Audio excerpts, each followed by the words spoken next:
are welcome to the Bottom Line Liberia. And yes, indeed, you are welcome to the Bottom Line Liberia discussions. Today is Friday, the 8th of the 8th month, so it's 08/08/2025. What a beautiful, beautiful number. But let us say welcome to each and every one of you, especially to our guests. That will be the early morning birds that will be joining us first. And as you join us, the first 5 person to join us, we want to give you special compliment on this day. We say we love you. We hope that you can always be a part of us. But let me welcome my colleagues on the show tonight, Paul the Lord Children, Francis Mensah, and Jimar Kamara. We are all here. We got four people right away. The fifth person you got compliment from us. And so we together going to discuss issues about Liberia, and of course we'll have to do some foreign news because Liberia is a member of the Committee of Nations, so we are not alone. Okay, number 5, and we say welcome to all of you. The fifth person I just joined. Welcome to all of you. Please help us to share the show. So, gentlemen, let me say good evening to all of you, and from your various studios, respectively, tell us how you're faring. Let me start with Francis. Because Francis is my neighbor, you see, your neighbor is your closest friend. Look, guys, I want to say hi to our viewing audience and those who listening to us via the Jala radio. Today is a kind of sad day for me. One of my little boys, my friends, Bashi Toure, a young guy, used to play basketball. He's a 11th Street, 12th Street single there. We were very young in Don Bosco and kind of stuff like that. He passed away today. I saw the message. I saw on Facebook, like, oh my God. And so many people just, I don't know this year's a leap year, but a lot of people just that's losing their lives. He died at JFK. But on the other side, I'm grateful to be alive. Scandinavia, the weather is good here, and then we look forward to an interesting conversation,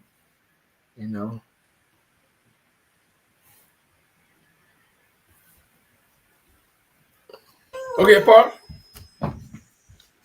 Yeah. Good evening to you guys. Good evening to our audience.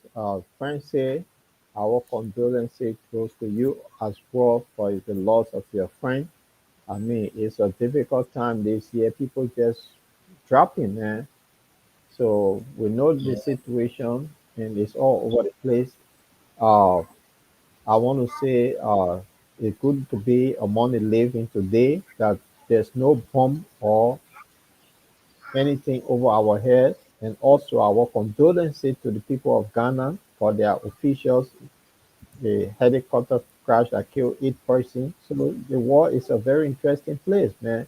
And people dying in Russia and in Gaza. Look, we don't know where we're heading. Maybe it could be the end time, but I'm happy to be among the living, and I'm happy to be in paradise.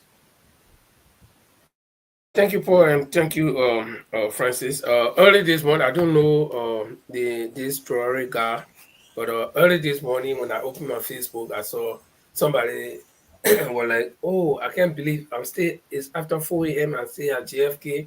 I can't believe that Ferrari is now with us again." I tell And you, then I man. see that something happened. I'm a young boy. I think Bashi is like 32, 33, man.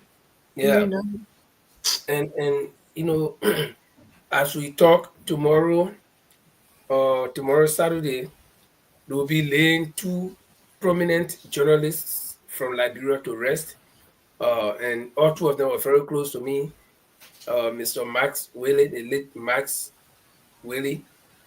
That name is familiar to most people on ELTV, ELBC News, and ELTV News. He was also, and we were so close in so many ways. Max went to Haywood, he graduated from there, he went to America, he came back, then he started working with ELBC, ELTV, then he started teaching at Haywood, and that was when I entered Haywood. So he became my teacher when I graduated. Then we met again in Greater Liberia, and he was my boss. And that's the man I gave me my first big position as deputy station manager in Totota. and we all remained together until we came back to Monrovia, and then I left and came here, and he went back to the States after Taylor left, and he been sick.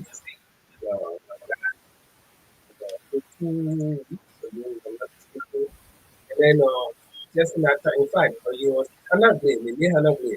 And Hannah also used to work with a long time ago, started this person a long time ago in the 80s. And then we all got displaced across the land, then we all joined uh, together and started working with the network. We worked in Habel, and very focused, I think, on the IGNU government. She and Sawyer Norpo, she was always on Sawyer. But the two of them died just about the same time, and they will be buried just about the same time. What To her name again? huh? Who was that again? Hannah Clay. Okay. Yeah, she used to be on EW on this famous program, Saturday Special. But Okay. so like you said, a lot of people are dying and poor. Yeah, this can be the end time.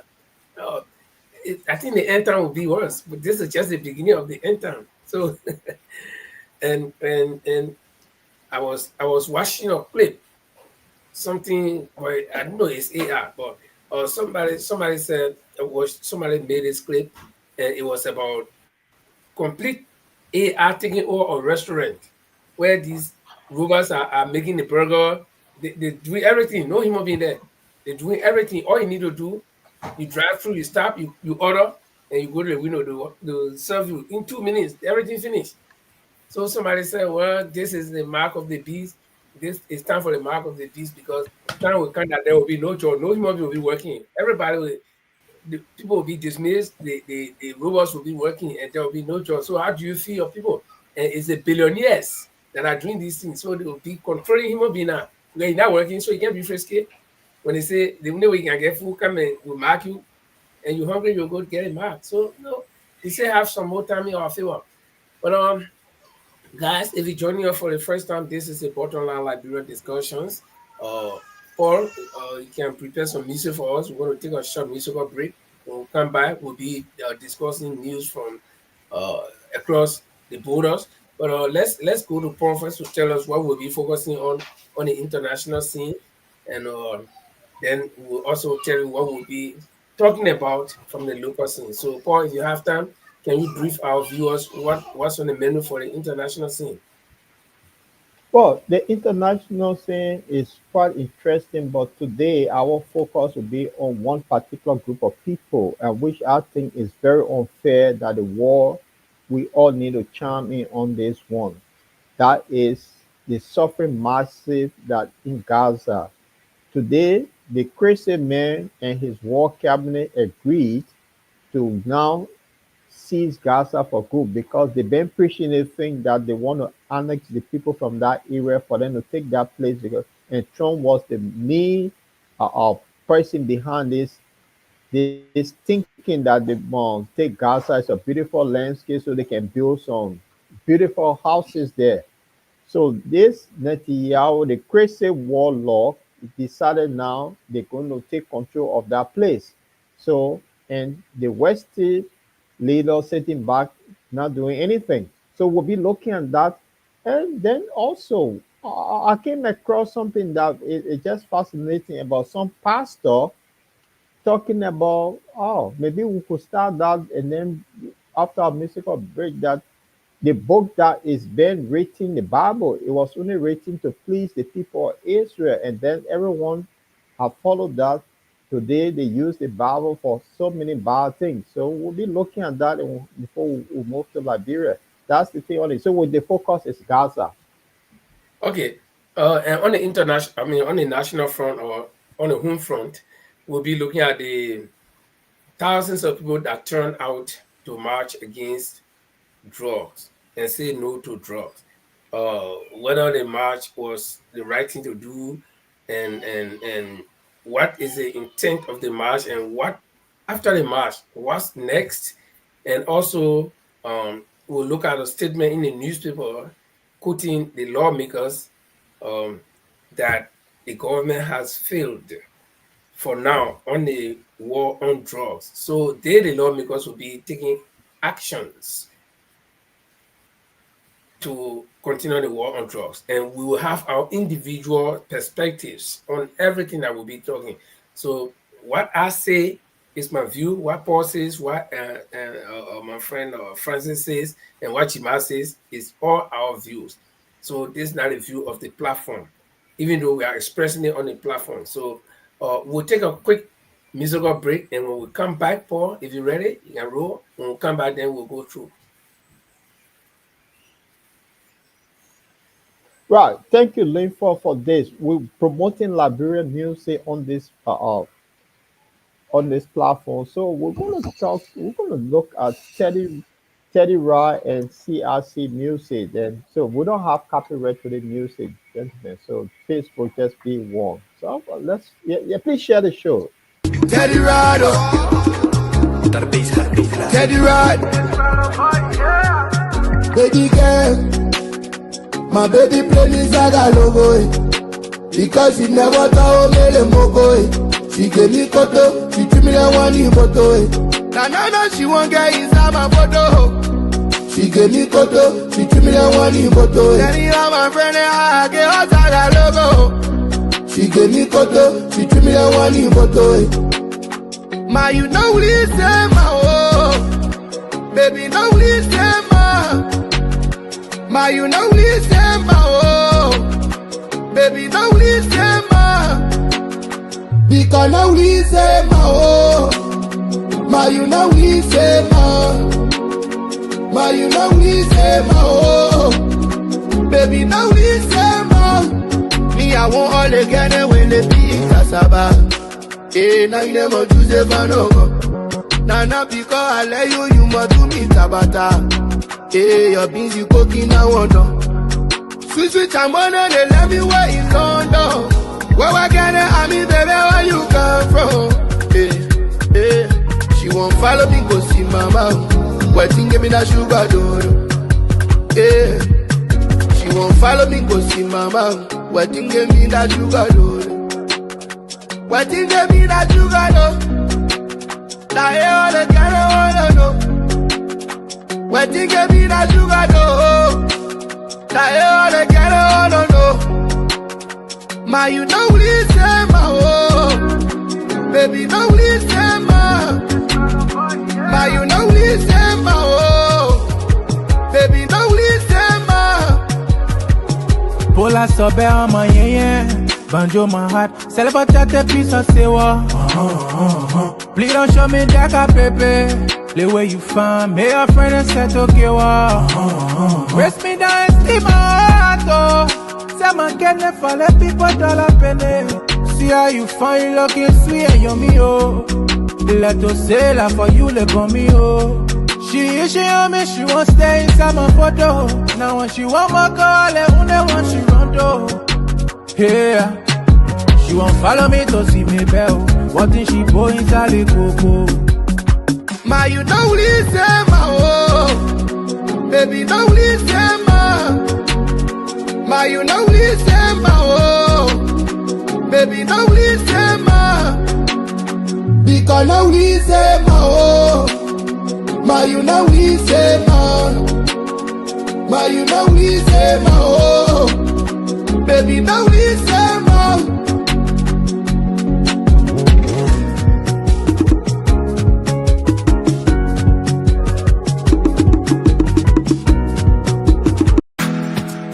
Through trials and tribulations, you have prevailed. The spirit is unbreakable, never derailed. With a rich heritage and culture and grace, Liberia, you are the land we embrace.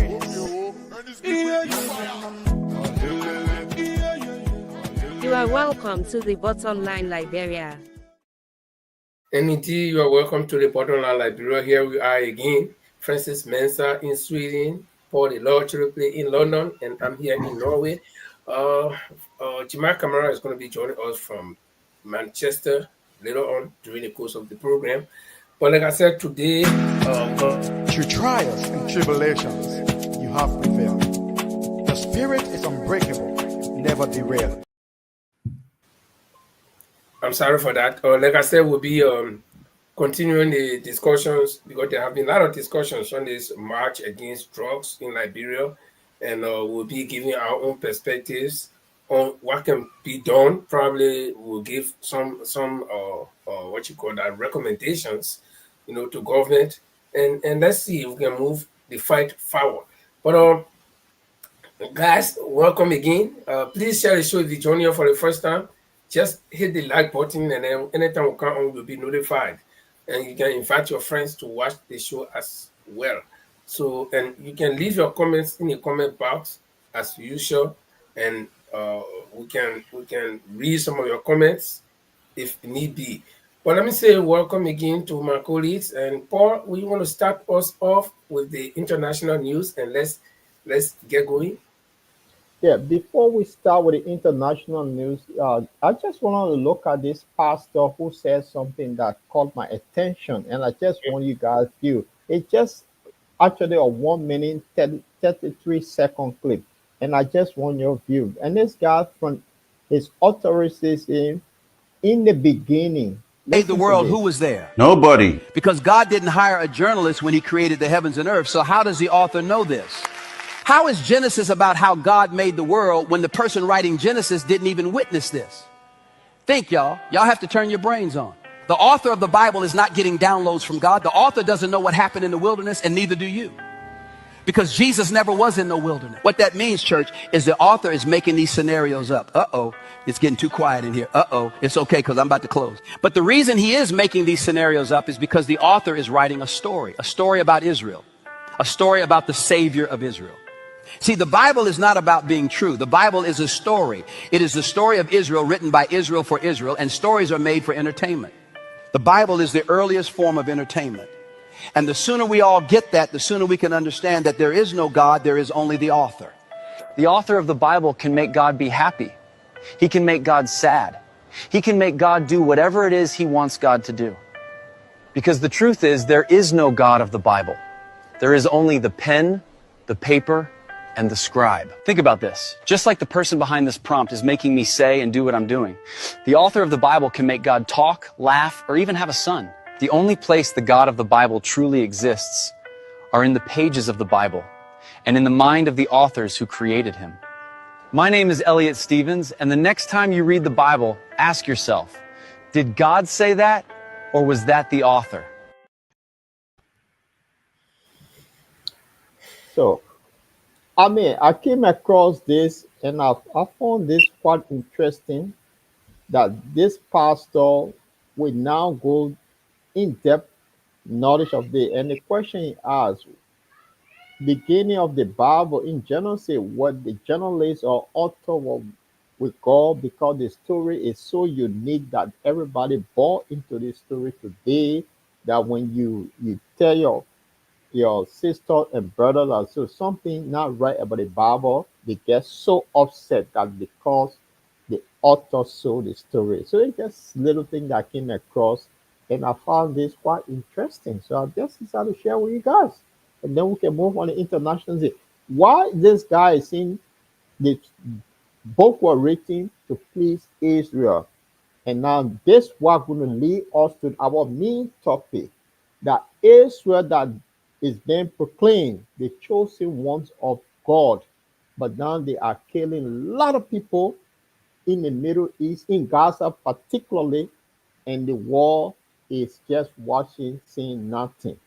When it comes to Russia and Ukraine, they will put over 100 or over 27,000 sanctions on a country, but no one dared to sanction Israel for what they're doing. So that's what leads into our topic. The topic is, why is it the West is not doing anything, and the innocent people in Palestine are being killed every blessing day? So that's why I brought this thing in. The author wrote a book for Israel, not the war. So I'm going straight into the international scene, and then you guys can combine all into one. Let's go. Instant destruction in Gaza City this morning after an evacuation warning. No injuries reported this time. But this now the very place which Israel's security cabinet has agreed to take control of. The approved plan focuses very specifically here on the largest city in the enclave, home to hundreds of thousands of people. At the moment, daily life in Gaza City continues, despite the rubble, despite everything. Some here say they'll refuse to move again, having returned to their homes after being displaced before. They are tired, they are scared, and they are exhausted. Netanyahu's decision to occupy Gaza, there's nothing left to occupy in the first place. At this point, for the people, there's no difference anymore whether he occupies it or not. It's shocking. Life had just started to move on. We'd begun to settle a bit in our places. We'd been living in tents for 5 months. Israel isn't killing Hamas. Israel is killing civilians, children, women. In Israel, there is division right at the top. Before approving the takeover of Gaza City, the meeting of the Security Cabinet is said to have lasted all night and was heated. The military not on the same page as Netanyahu. Eyal Zamir, the Israeli Armed Forces Chief of Staff, has warned against the occupation of Gaza City, saying there would be catastrophic humanitarian consequences.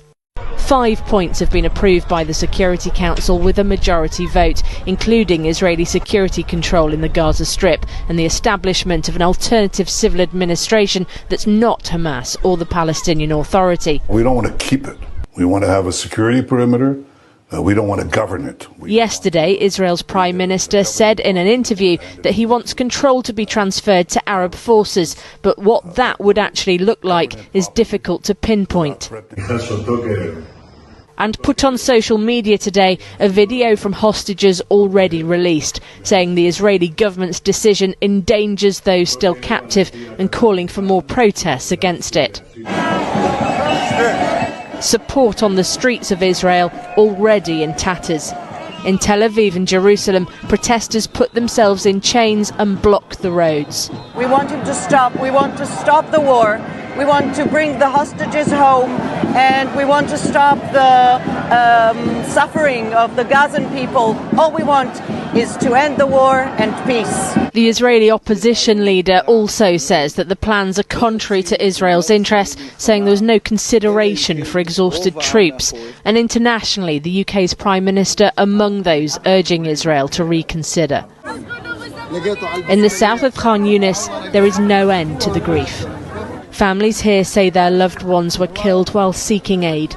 The World Health Organization says last month 12,000 under fives had acute malnutrition, the highest monthly figure ever recorded. A German military aid drop this time to try to get supplies to the people who need it most. But there are no guarantees, nor for their future in parts of the Gaza Strip either. Okay, gentlemen, and to our audience, I'm going to pick out somebody in this video, and then you guys can talk about the rest of it. My prime minister is there and saying that Netanyahu should consider. But this is the very prime minister of England, of Great Britain, who decided to form this group called the Coalition of the Waiting to support Ukraine, to fight Russia. But he dared to condemn Israel or put sanction on them. So this is the hypocrisy, guys. This is just the most annoying thing about them. So today is the situation. The Israeli army is going in to seize the place. We know what happened when they get in. They're going to massacre, but the people, Israel now, are demonstrating, saying, no, this is wrong. What say you, gentlemen? Look, guys, I have come to terms that the West, particularly America,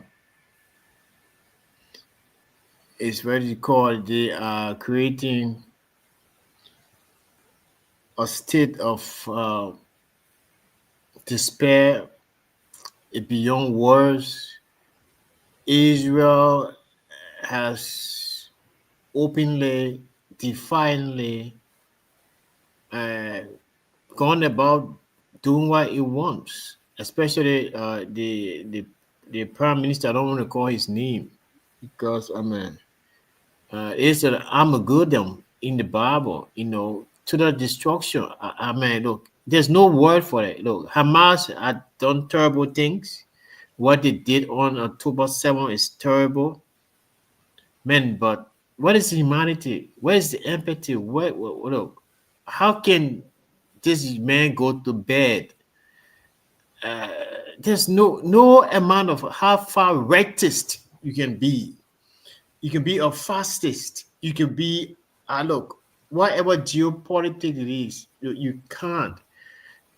I mean, it's unbearable. People suffering for, look, I mean, it's inhumane, brother. Look, there's war crime, it's atrocity. The West America and European Union, they're playing around these people. Look, but there's a God.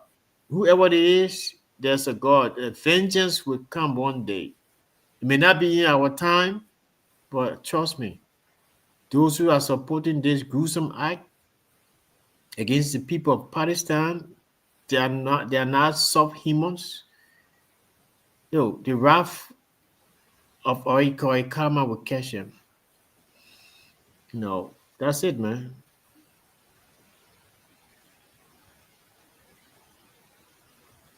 I will take it in twofold, right? Concerning the first clip we saw about the Bible, and sometimes when you begin to think, critically, people see you as being the wrong person, and the word does not like critical thinkers. In the first place, what the man said in the beginning. Now we all know what the beginning is.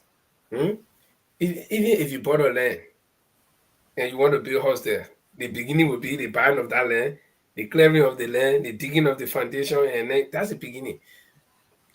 So something must be there to begin with. So this God came from nowhere. Then he just started at the beginning. Where he came from before he started something from the beginning? Nobody know where he came from. Then he started at the beginning. He was working for 6 days. And then on the 7th day he rested. But when you were working, he made the heaven and the earth according to them. And he was working in darkness. Then after he finished creating the whole heaven and the earth, then he said, let there be light. Can you imagine? So all that time you're working in darkness, what you're using. Okay. So they got all the conflicting things in that book. When you talk about it, then people, you're not denying it, but you want to clarify. And the man said, was there any journalist? Because, and this is why I'm saying the Bible is actually written by people. And they have got morality in there. Then they combine it with fear. Because the only way you will be able to believe it. That's why they use the word belief. If you look in the dictionary, the opposite of belief is doubt. If you believe something, you doubt it. And you can only believe something that you never see. Or you don't know for sure it exists. But nobody can tell me, say, I should believe that there is somebody called Lincoln. I know myself. Nobody can tell me, say, I should believe somebody called Paul. I know Paul. I know. So when you know something, you know it. And I believe that I know God because God is in me. The breath that I breathe is God. Because when you leave, I don't know where I will be. So if God wanted us to know anything called the Bible, everybody will be born with their copy of the Bible in their head. But that's his word. So you can't tell me God was not educated to read about himself, or God didn't know how to read about himself, that he would tell somebody to come right. Now, people have written science books, philosophy, all the kind of books, and we believe in it. Yeah? In fact, to show that there is a lot of doubt, when do Christians go to church? Sunday, right? So if God worked for 6 days and rested on the 7th day, so he started working Monday, Tuesday, Wednesday, Thursday, Friday, Saturday, then Sunday, he rested. Now, ask yourself, which calendar were they using? Was it the calendar? So the God that created the world long time before they even made a calendar recently, how can you take that God's work and fit it in this calendar and we believe it? The Jesus Christ was supposed to be the savior of the world. He didn't celebrate birthday, but people created one day and said that his birthday, and I want. So you see, men can make things and people can believe it. Okay. Yeah. So all these things, and when the Bible was cleverly written, the people who wrote this Bible, they were also thinkers. But what they didn't think about was that human will advance in the future, and people will begin to ask questions. That's what they didn't think about. Okay. archaeologists have gone all over the world. They're digging old dinosaur bone that they say 10,000 years old. They dig all kind of thing. One day they not dig out the Noah's Ark. One day they not dig out the grave of any of the biblical characters. Most all the people in Nazi and the end of them grave up. They very Adam. Nobody they very Eve.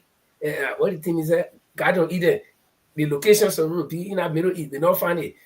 The Noah I was also land on more everywhere. They are check everywhere. They can't find it. So anything about the Bible, you can't find it. And when you ask Christians, they say, "Oh no." But Linford, something you said just now was they think that they discovered dinosaur before. They say it came before human. Yeah.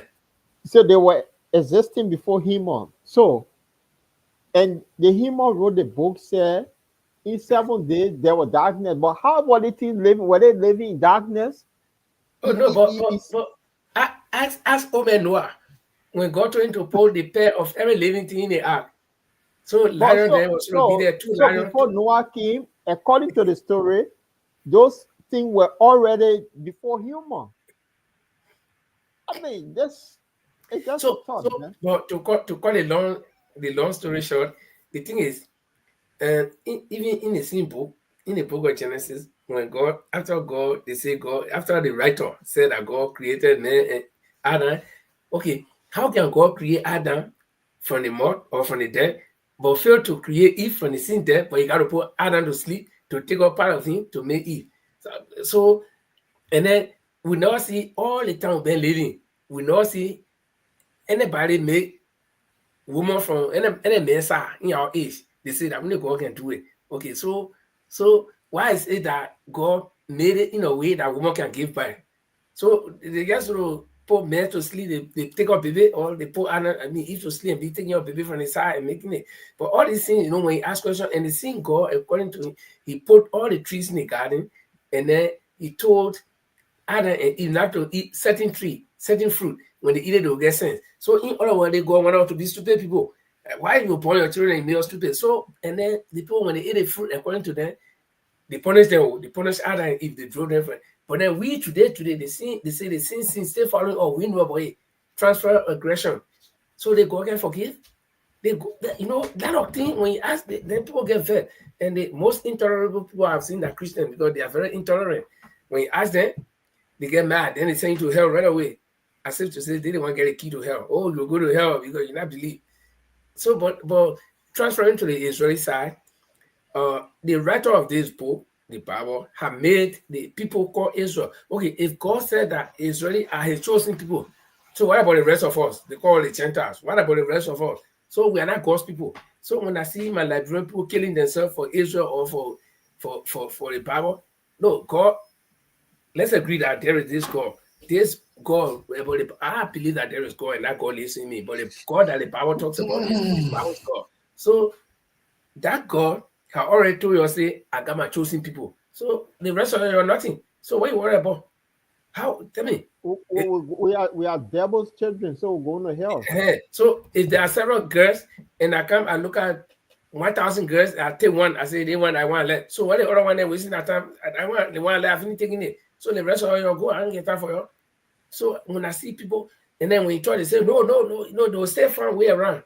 So the Israelis stay on that book. And the preacher said that book was written for Israel and its people. So it gave them, it embodies them. It gave them more power to say, well, God said he chose us. So we can do anything we want. Can you imagine? I've heard, there's this elderly lady from Israel who will always post. She always say, we are God's people, so we can do anything. I forgot her name. She's crazy, man. Yeah. They say we can do anything we want, and everybody will sit there and look at it because people want to buy their way to heaven. They think when they side with Israel, then they'll go to heaven. But I believe no, there is no heaven, there is no hell. Your heaven is right here. God didn't have to go meet somewhere called earth, then he made somewhere called heaven, and he himself lived there. Then he sent you here. Then when you do good before he take you there, he could have put you in heaven where he's looking at you directly. When you do good or do bad, he whip you, or you do what you want to do with you. But God put you here. This is your home. You won't even face it. You get like say you want to go to heaven that you can get key for. Let's continue, man. The thing they're doing is bad. It's really, really wicked. And we hope that there is this God that they're talking about. And if there is this God, then this God must be able to reprimand people if you do bad. So we're looking forward to that time.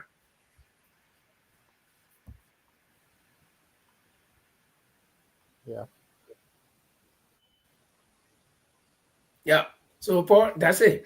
So that's the Yeah, but it, I yeah. wanted to bring in the I just want to talk a little bit about the Trump, the Russia Trump thing.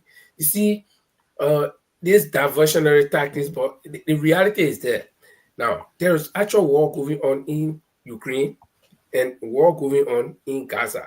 And the intent of the Gaza war is, they have always said it, that they will take Gaza, they want to take they want to drive the people from there, and even extend it to Egypt, as far as Syria and other places. Okay, so if this is the goal, then why the hypocrisy? Just say we'll take it. Don't say we're fighting Hamas or whatever, because Hamas is not the little children that you're killing. Hamas is not the women. Hamas is not the elderly people that are bedridden, that are sitting in the wheelchair. So why kill them? And then why continue to bomb the people? Look for this Hamas. If Hamas doesn't bomb you, don't go bomb.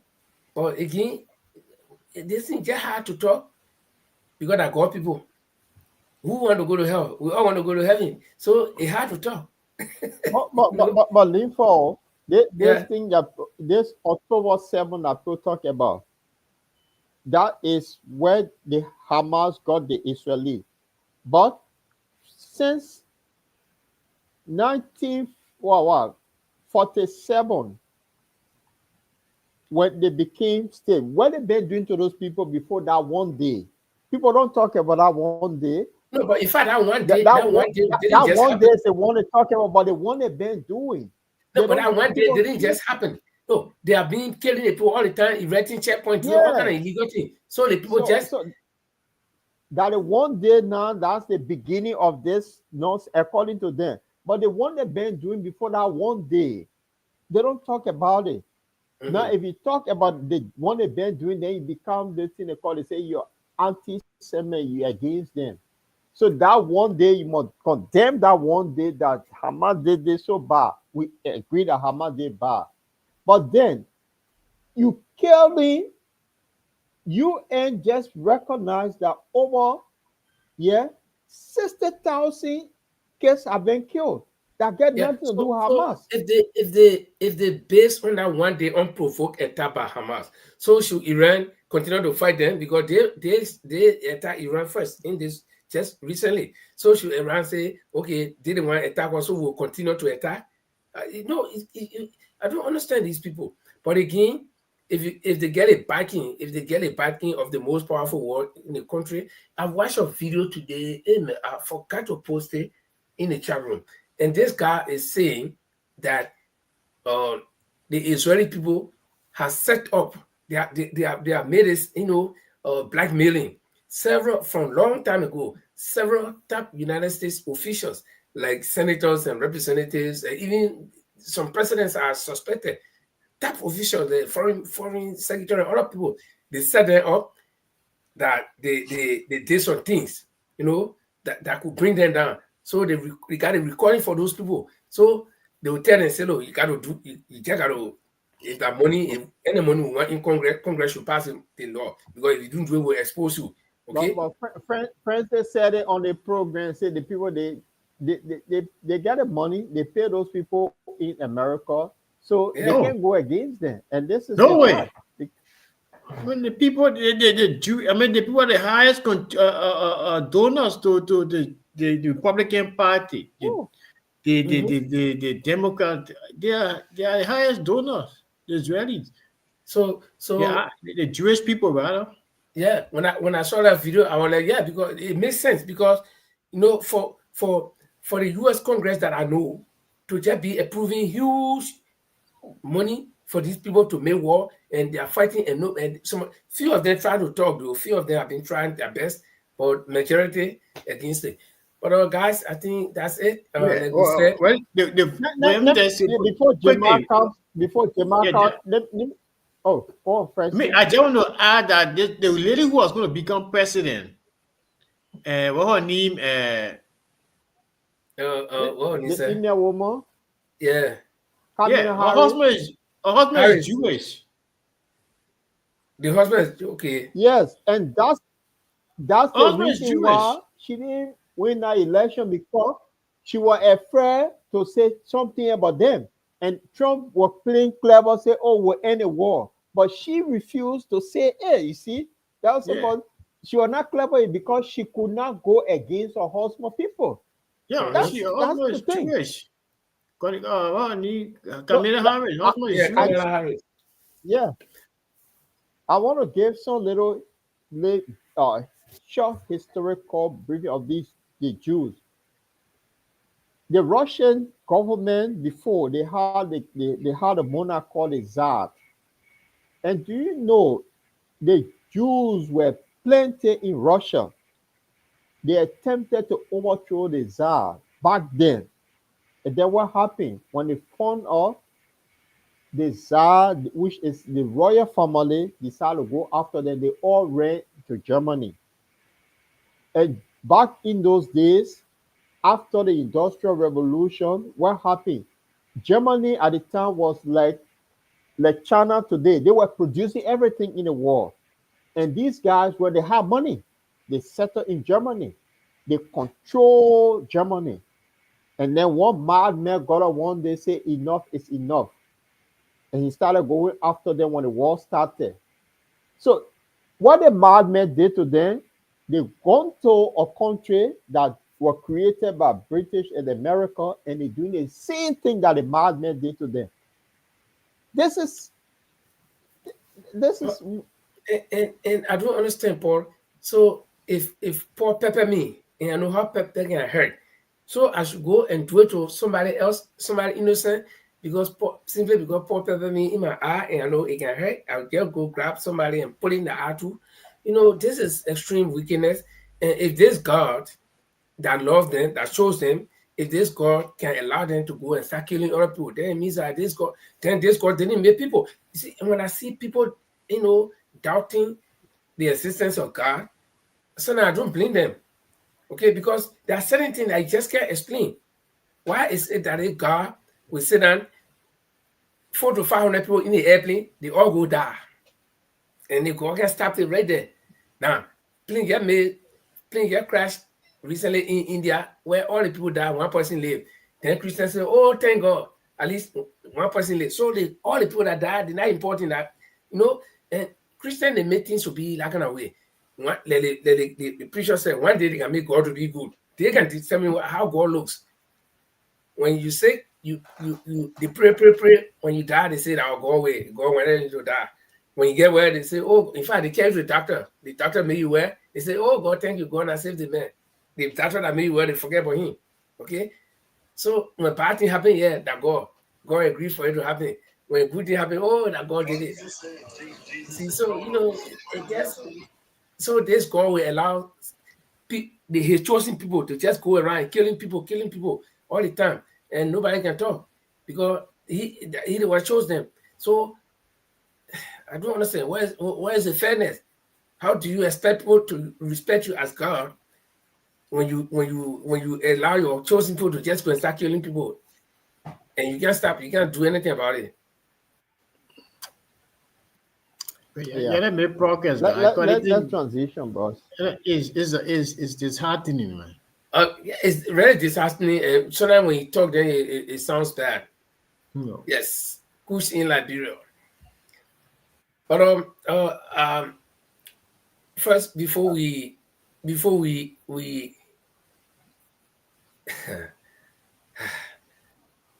it's hard to transition on this one. But let's take a quick short break, a very, very short break, and we'll come back. Let me take my breath, and then we'll get to that. This is terrible. This is terrible for our country. Seriously, this is terrible for our country.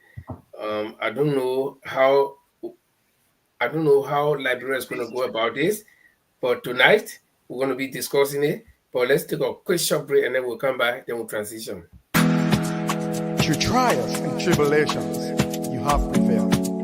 The spirit is unbreakable, never derailed. With a rich heritage and culture and grace, Liberia, you are the land we embrace.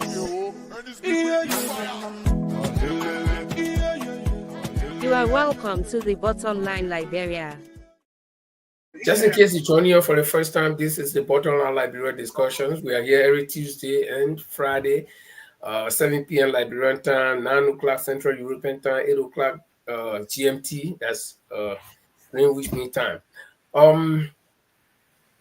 We discuss every issue on this program: politics, human interest, religion, and just whatever comes to our plate. We discuss it. So if you join here the first time, be our guest, share the show, and always watch out for those 2 days, Tuesdays and the Fridays. And in case something important come on, will always come on any time of the week.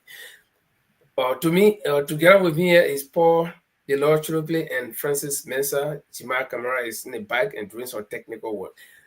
My name is Linford Goa from Norway. Let's progress. As you may know by now, especially if you are a Liberian, that the nation Liberia turned out in mass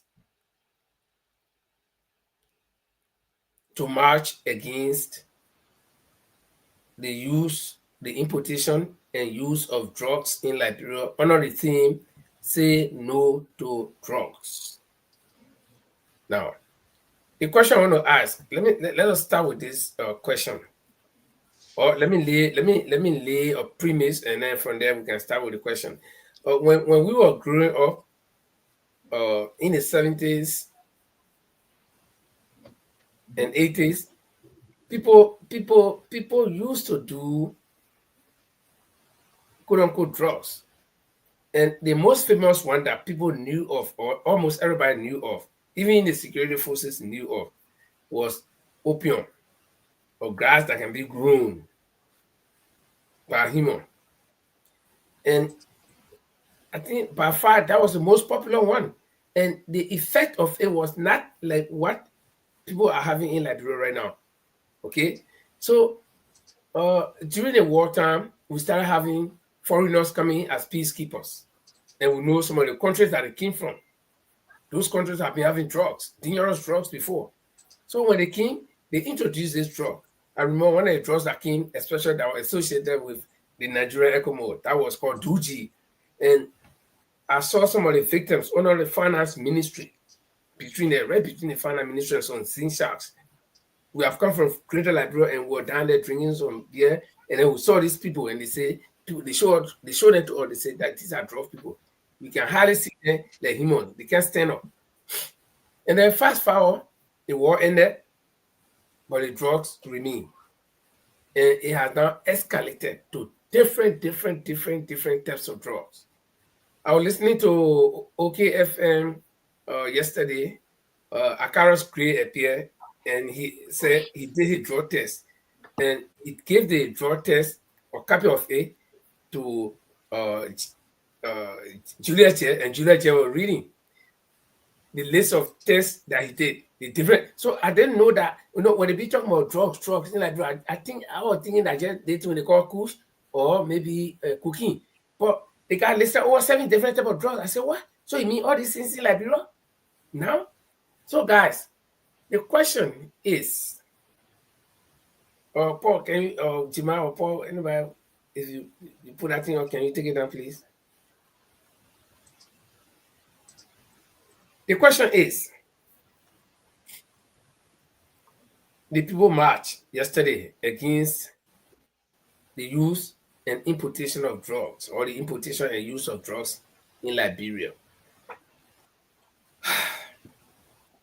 How effective will the march against drugs help in the fight against drugs? It's a question we all can start from there, and you can expand on it. Whatever you think, you can expand on it and add what you want to add. Welcome, Padori. Thank you very much for allowing me to be part of your. I was somewhere around. I just decided to join you here. Yeah, thank you that you are here, Francis. You've been in the security sector before, and let me put this question to you first. Lthe, can I just quickly? I want you just a 2 minutes video so we can give an idea. I got a 2-minute video on this, so we can run that to give an idea to everybody to see what we're talking about, the impact, the negative impact is creating in the country and who is involved. And There's a television crew from Germany called DW. They did a documentary on the drug schools in Liberia, and there was a journalist in Liberia that run that. So we're going to run that 2 minutes, then they can go ahead from Francis, Yes. other people that come on. It's okay? Right. Let me just give me a few minutes. I'll run that video right now. It was done in Liberia by a German television station. The truth is that there is a drug here which has ravaged some of its youth. Kush. It's a synthetic drug whose true origin and composition is still not fully understood, but it's become a fast popular drug for disillusioned youth who have nothing to look forward to. And so we're going to speak to some of them to understand why they're in this trade and what it means for society.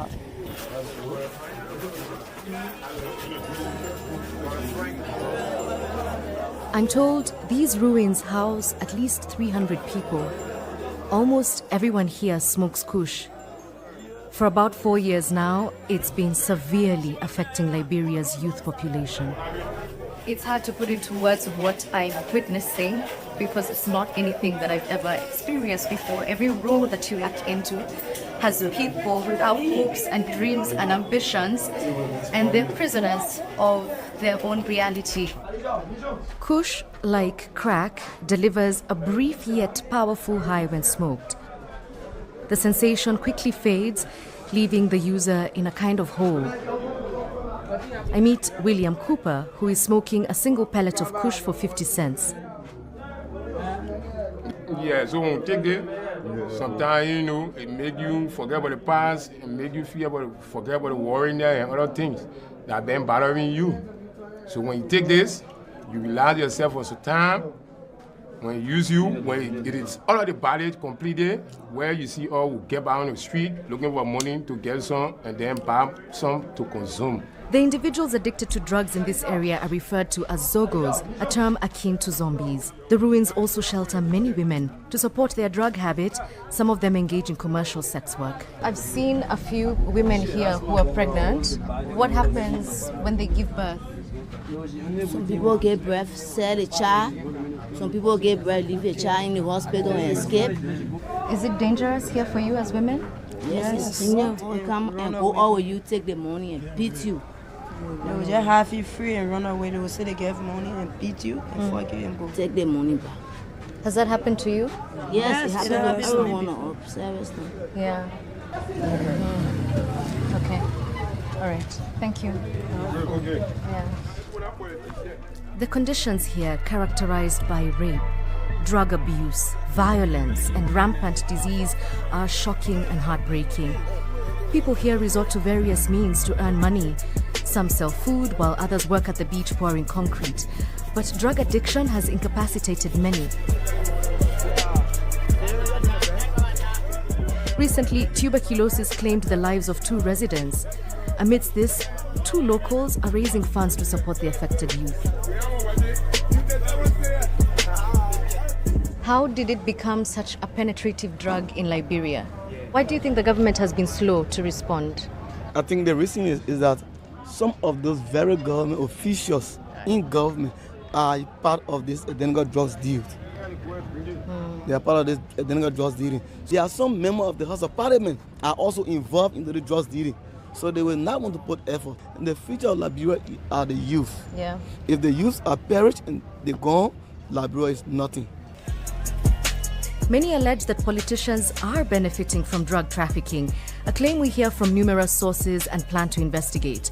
One clear fact, however, is that the city of Monrovia offers no assistance to addicts.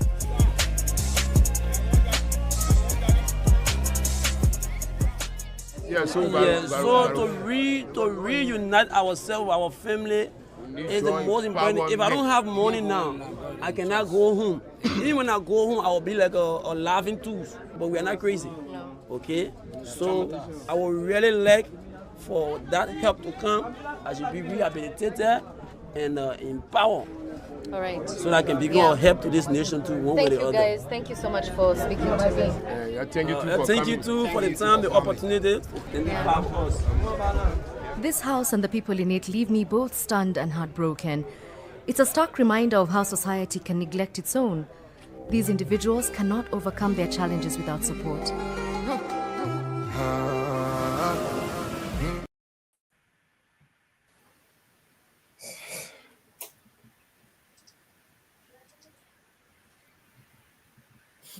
guys, you saw the video, and let's give credit to the producers of this video. It's not our work. We want to say thank you for Jamal for bringing that video, and of course, it was done by a German television crew. Yeah, Radio Deutsche Welle. Yeah. So we want to say thank you for that production. But guys, you saw the video, and you know there are thousands of these kind of videos on social media. Go to YouTube, you'll see thousands of it. And it breaks my heart. I used to follow it, but certain time came, I saw some things, the same thing the ladies were explaining, that they born children in that place. Imagine born children in that condition. I mean, imagine. So it's just terrible for me. So I start following these kind of videos all the time. I start following it. At least it can help to relax my tension. But guys, you saw the video. So we're starting with this question. The march yesterday, how does it help this situation? Francis, I was coming to you, and after you are going to patrol, you are the security people on the show. I think you got some security knowledge. So how does this march, where the whole nation almost turned out yesterday, how does it help the situation with these drugs people? No, but basically, Lthe, the march sole purpose was to create awareness, engage the government officials, give a petition to the House of, the members of the parliament. This is a demonstration of, of the people get wary of, of the prevalence of drugs on the market. It's affected the society, affected every home. And what is very, very, very sad is that we do not have any future in context of the children, the youth. The war took away my future when I was young. I mean, but luckily, I'm where I am. But most of my peers, people back home, they are just surviving. I mean, people have dreams of being doctors, they are lawyers, like we were thinking, graduating high school and going to the States immediately after that. The war came, between that period, things happen, so this is a calamity for our country. The people who stay behind, and I would like to say this, I may sound naive, but I think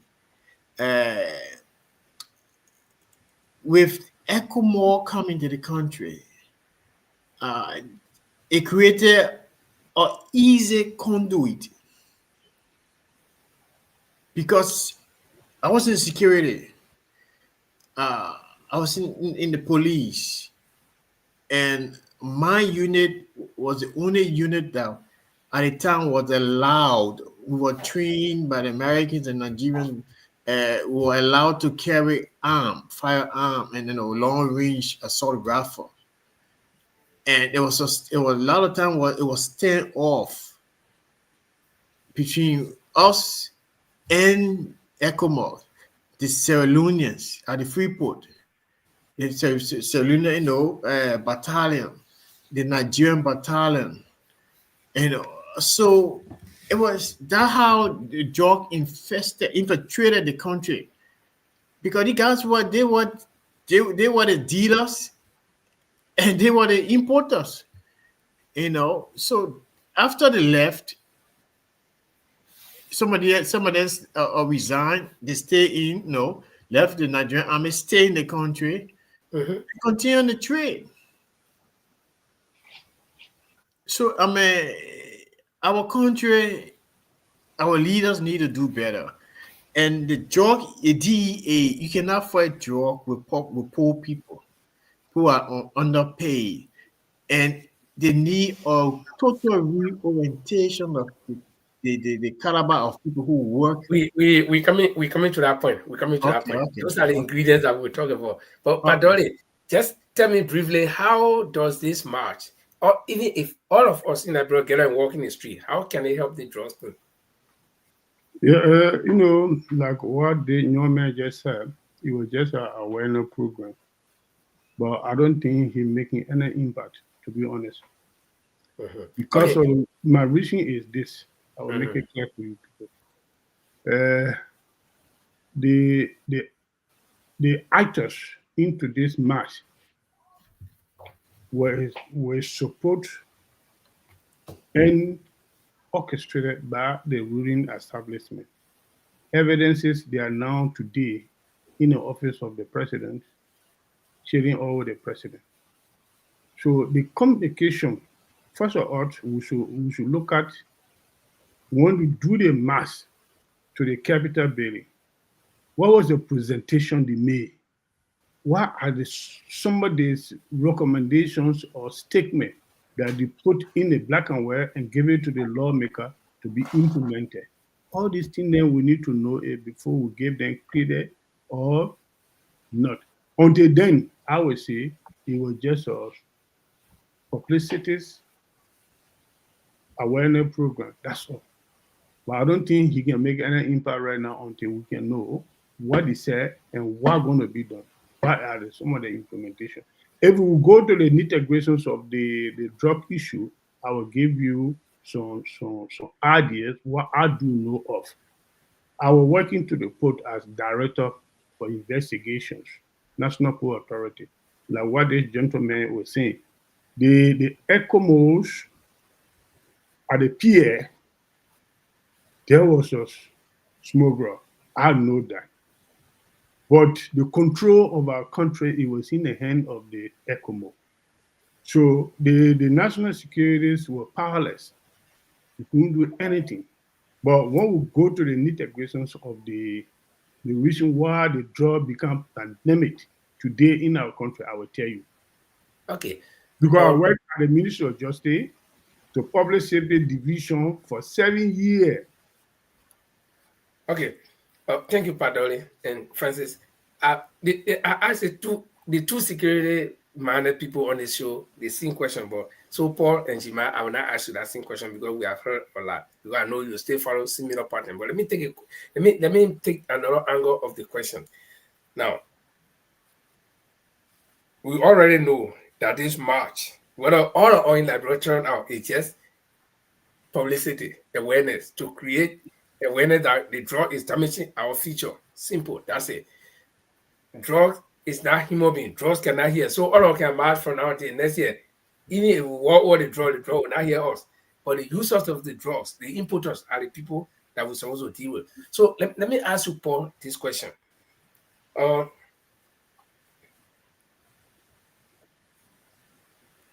are allegations. And before you answer the question, let me put this thing up first. Let me put this thing up first so that you can see.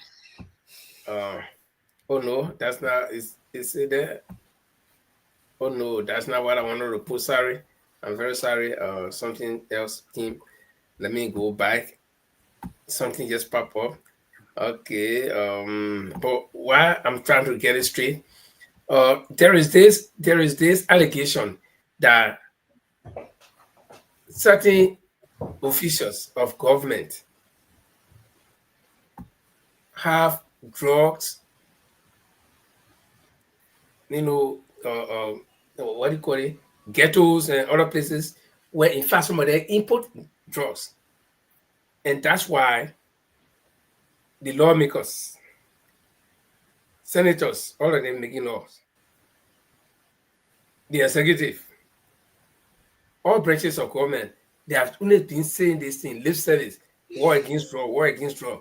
We have not actually seen any action taking place except for DEA going there and arresting few people who are smoking or taking the drug. No, to me, the people who taking the drug are not the problem, but the source, who importing it and who distributing it. So, do you think, Francis and Jima, this other question comes to you, do you think this allegation could be true that there are some tap hands in a drug business. Oh, point you want me. Well, I think Jamal should go first because my internet going up and down. Okay, guys. Yeah, I'm going quickly. This is an obvious question, gentlemen. I mean, the guy said it. The guy was the psychologist or whatever the person is. Are we okay? Yeah, we okay. Okay, right. The profound question is, we've seen in Liberia, this is an open secret, where the LDEA have arrested, let's agree that they've arrested a couple of people that went to court, the past leadership. I don't know about the present leadership. Honor George, we have $1 million worth of cases at the dock in Liberia. Those guys accused, all of them walk free out of court, all of them. So the question is, this is simple, that but a big hand is involved. There's just nothing hidden about it. It's a big hand is involved. They are overturning court decisions. They are overturning powerful figures are involved. So the disturbing question is Liberian government declaring war on itself? Because those big guys are involved. Tell me who has been charged for the multi-million-dollar drug case in Liberia. Show me one. Honor George, we are up to, I don't know about the present leadership, because there was a multi-million-dollar case which the former LDEA was called against. I think he has some was to testify before the Senate for some reason. And this case was dead. It's up to his dead. You all know about this. So I don't know why we are discussing it. They are involved. So there's nothing to discuss. Okay. Now, government cannot win this. That's what I'm saying. Government cannot win this because the government know they're not kind of declare war on themselves. They know who is involved. They should come out there and say, look, make drugs on war public enemy number one. That's all they need to do, and set a rigid law against it. If you're held, no delay of justice, go to court, face the full weight of law, and let the people see that who faces it with. How did they face these laws? And those who are guilty, they should face the full weight of the law. It should not be a long process. If that is done, you will see what happened. Things will change. Simple as that. Okay, Paul, you want to add to what Jamal just said, and then we can move to the next aspect? Therefore, I think Jamal answered the question. There are big hands in it. If no big hands in the thing, then look, I mean, let's take it back from January. There was a drugs test carried out by the president that the country was going to be drugs free by this time, or they were going to fight you. But then what happened in the end? That situation that they were asking all the government official lawmakers to take a drugs test so they could have, to fight this situation. But then into the second year now, it just went quiet. You see, when big hands are in something, they get influence over people. This is a situation Liberia faced with. The big hands in it. The big hands not in it, the fight will be on. But big hands in it, that's why when the case go to court, it happened. Honor George, we are $1.5 million drugs that were caught. The Americans spotted it. What happened? When it 40 million, 1.5. They were on it. Yeah, 40 million. 40 million, sorry. They were on the airplane the next day. They disappeared. Yes. What happened? So because big hands are in it, this is what. And then recent time too, I think it was Honor A.B. Kloma and Fadiga. They arrested something at the Rao International Airport. What happened to that story? It just disappeared. So big hands are in it. And this is the situation when big hands in something, who suffer is the disadvantaged youth, the young people. There's no jobs for them. They're not going to. And a young man in Liberia, your mom is there, she's selling cold water, you home, you're not doing nothing. The pressure on you to find something to do, there's nothing doing. Then mistakenly go pregnant some little girl, you're left finished. The pressure is on you. What do? That's why the video is showing us young people over there taking drugs to ease that pressure from them.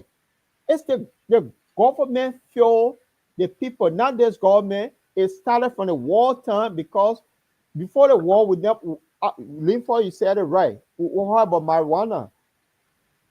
I remember those times they will catch consignment, they will go burn it. Even the military pro would be inhaling the smoke. That's the one the only thing we knew about drugs. But now, since Charles said that the group came, what happened? Okay, it just became something rampant, man. It's the government that failed the people. So after this march, and in fact, long before the march, there have been this allegation that top government officials hence are in this drug business. And even some of them are doing it. Not only importing it and selling it, but some of them are doing it. Now, so right after this march, when the people went to the Capitol building to present their petition, the lawmakers received it. And this is what the lawmakers said. They said, government has failed you. And so the lawmakers, this is a direct quote from the lawmakers. They say, government has failed you. And so they are saying now that they will take action. The lawmakers are saying they will take action. Okay? So the question is, if the government has failed, what action can these lawmakers take to make the difference? Now, it's not up to us to answer that question. It's up to them to tell the Liberian people what action they will take to make the difference. But if some of the government officials are allegedly part of this whole drug deal, and then the legislature is saying that they will take action, how are they going to go about that action? What do you think they should do? Or probably they got a blueprint already. And when did they know that this government have failed? These are questions these are things that they should be explaining to the Liberian people. It's not only sufficient to accuse the government that the government has failed, but you people who are the direct representation of the people in government, and you know that government is failing, what have you been doing? Or why haven't you stepped in? You waited until the people will march onto you before you begin to admit that the government has failed. So I do expect any of us to answer that question. No, don't do that. We gotta make comment on this thing. Okay, how do you can you read our minds? Okay, listen, no, you can't read our mind because listen, Lthe, you can make a comment on it. You can make a comment on it. But what listen, I'm saying, I will not hold you responsible to answer it. No, you can ask. You can ask her to. We are Liberian. We can suggest the policy makers. Probably the government failed. The government may have failed because the people in the house don't know what to do. Our suggestions of comments here they may take clue from that and see what they can do better. So what we can do, that's what they failed. Because if you look at what the budget of 2024-2025, nearly $3.5 million were put aside to fight against coups. Coups must go. That was a fight against coups. So the problem, what has been done? Probably what the government need to do is listen. The problem is that we can suggest. The question is now up to them because they said they failed, so they don't know what to do. What can we do? We can suggest or make comment to what can they do to improve the situation. That is. Yeah, actually, I was coming there when I said it's not up to us to answer. The next thing I will do is what can we tell them or what can we tell the government to do? We can give the answer. They don't know the answer. That's why they failed. That's what we can suggest to them. We are suggesting that so what's the suggestion? That's what coming now. Okay, we can go around. It can be a couple of suggestions here. What they need to do, they need to get is not only giving them money. They need to set up a committee or team, anonymous agency that will handle this drugs or something. With the involvement of all those victims, stakeholders must be part of it, and so they come up policy and how to arrest the situation. That will be my easy. There are more to it. It's more detailed. Others will make comment on it, but you cannot make decision in the house without the victims being part of the policy making. So they can make policy on regard to how do they deal with the drugs issue. Because since the Senate, the government has agreed that they have failed, what can we do? Those that are victims, the guy who said just now, he made some suggestions. Government, big hands are in it. The laymen don't forget that thought. They are telling them what to do. So I'm suggesting that come over autonomous agency that will automatically, I know Liberian has it, but if they need to reinforce it with those victims be part of the decision-making process. How to arrest the situation. And the government should, once they make recommendation to the government must be very, very strong on the recommendation. It must go into action. It's not like the the TRC commitment, they made recommendation, they put it on the hold. Those kind of fracas we're not going for anymore. If you want to declare war on drugs, you need to be firm on it. You know, take decisive decision on it, decisive action on it. So they should, those committee, whatever the agency coming together, whatever recommendation made to them, they should take action. That will be my recommendation or my suggestion. Okay. Padole, what's your suggestion if you were to meet the House of Representatives or even the president, what would you tell him to do against this drug? You know, in this kind of situation, from my experience as a crime prevention person,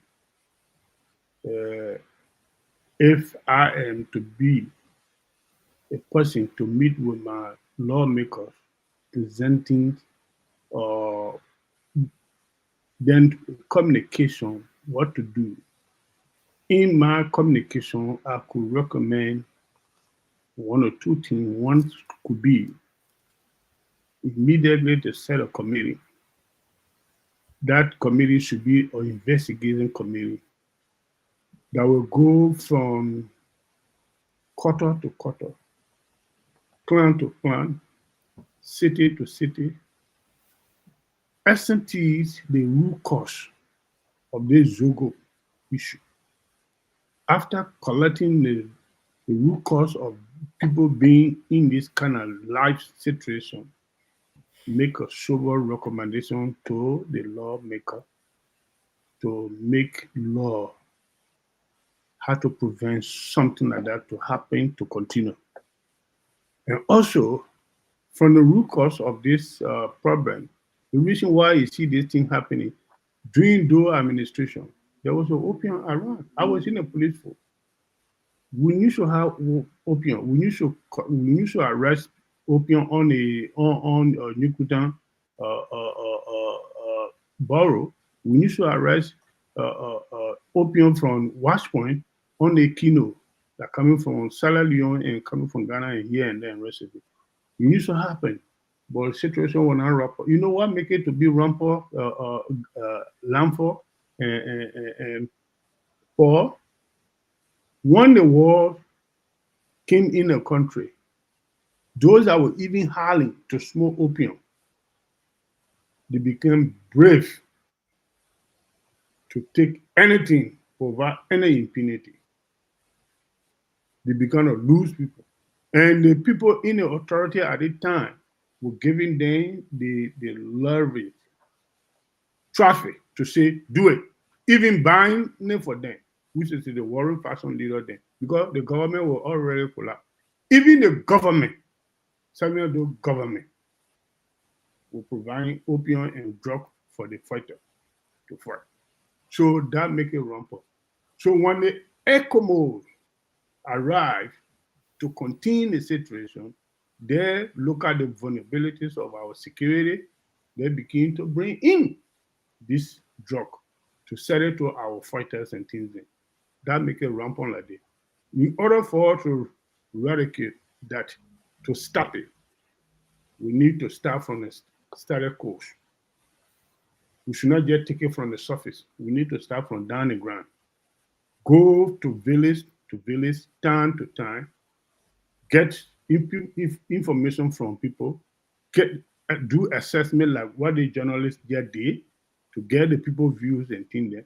After that, make a sound recommendation to the lawmaker for them to put into to black and white and make a law for our country. Okay. And the recommendation should be drastic.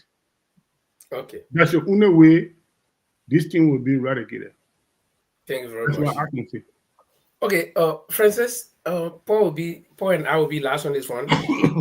Francis, you being ex-law enforcement officer, and you know you've been faced with this situation of even arresting or intercepting drugs and whatever.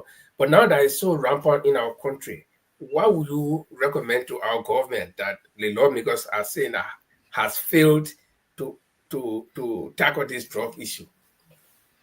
Look, I think there are three simple, in my mind, three simple ways to do it. One, provide more resources to the agencies that are responsible for fighting drugs, because drug fight is not cheap. It's not cheap at all. I mean, the great United States of America, Sweden, the countries around the world, I mean, they put a lot of resources into fighting drugs because you and so yeah. And second thing is that we need a stricter law, a clear law on the effect of law that be harsh, that be rigid, and very, very uncompromising. For example, the current law focus mostly on people who are smoking. Here in the law is that most of the people they catch are the people third party smokers, and the big yourself, that you. And the big guys are left off the hook. They need more training, or the judiciary is compromised, because it beats my imagination that every time we have a big seizure of drugs, the importer go free. And the DA got they are supposedly trained people. So it's like something is not right. And the third thing is, bro, I think you need to have people who are outside. We do have AB Kuma and Farika. I think they stay too much on the ground. And also, they became very, very soft. You need people from outside who do not know anybody on the ground. Liberians who stay outside alone, who are working law enforcement, and they can be trained, or you have people who will go there and be very tactical, very swift, and very intentional in because look, all the guys they know each other. I tell you for free. So it's a lot of compromise to go. For one, I go Liberia DA director, DA operation. Bro, trust me. Because most people don't use the money. They don't use it. The lifestyle, DA director lifestyle, he got 20 girlfriend, he got his stuff. You're not compromising the drugs or all the people who working within there.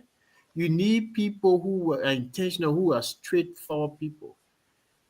The drugs will be on. No, I won't say it wouldn't come. No, but those are drugs will be. They'll be scared. And yeah, you coming, man. Seriously. Okay. Very good. Yeah, Paul.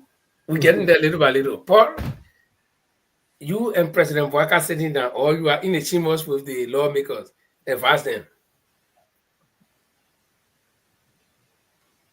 I think first of all, I will blast up President Boakai first before I even advise him, because sometime last year I put this up.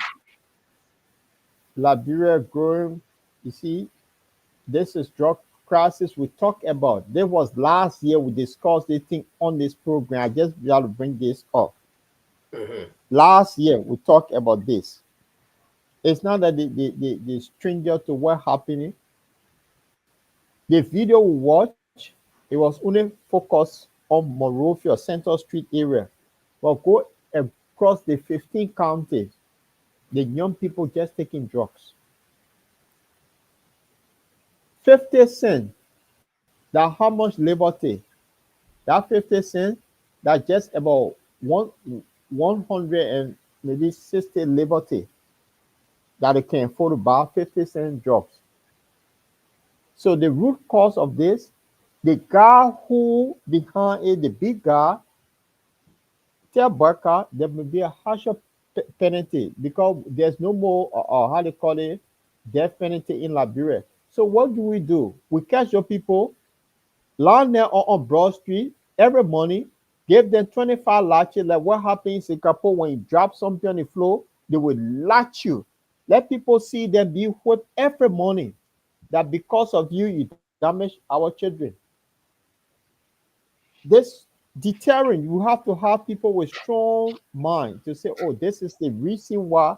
And then we set up our agency. Now our agency build a new rehab center like the way we have TB Annex, where you can have the young people and get them involved, because the young people in the video telling us it's because of the hardship, the problem on us. We go into depression, and to cool our test is drugs. So getting young people involved. What the cause of these young people taking drugs? Jobs, education, no money. You cannot sit down there as a young man, 16-year-old. You see somebody abusing your little sister. You're powerless. You frustrated. You join the group. That's why across the whole country people are taking drugs. So it should be something serious that they need to pick one big fish every morning. My God, latch them 25 latches on Broad Street. Let people see that, yes, this is why we want to clean the city from drugs, we want to clean the country from drugs, because we can't kill people anymore. So if we had a death penalty, I think soon money we should line them up post-stacking and then hang them. But it's no longer there. So whip them every morning. That would be my advice to the president.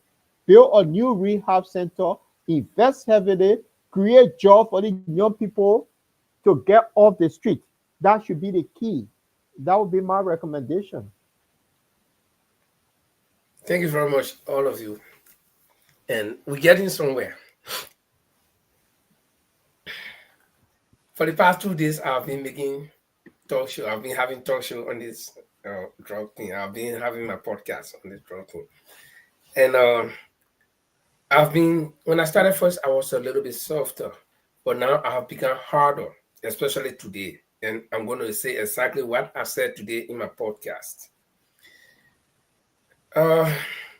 No, I will define war in my own way, not the dictionary definition, because I've seen war.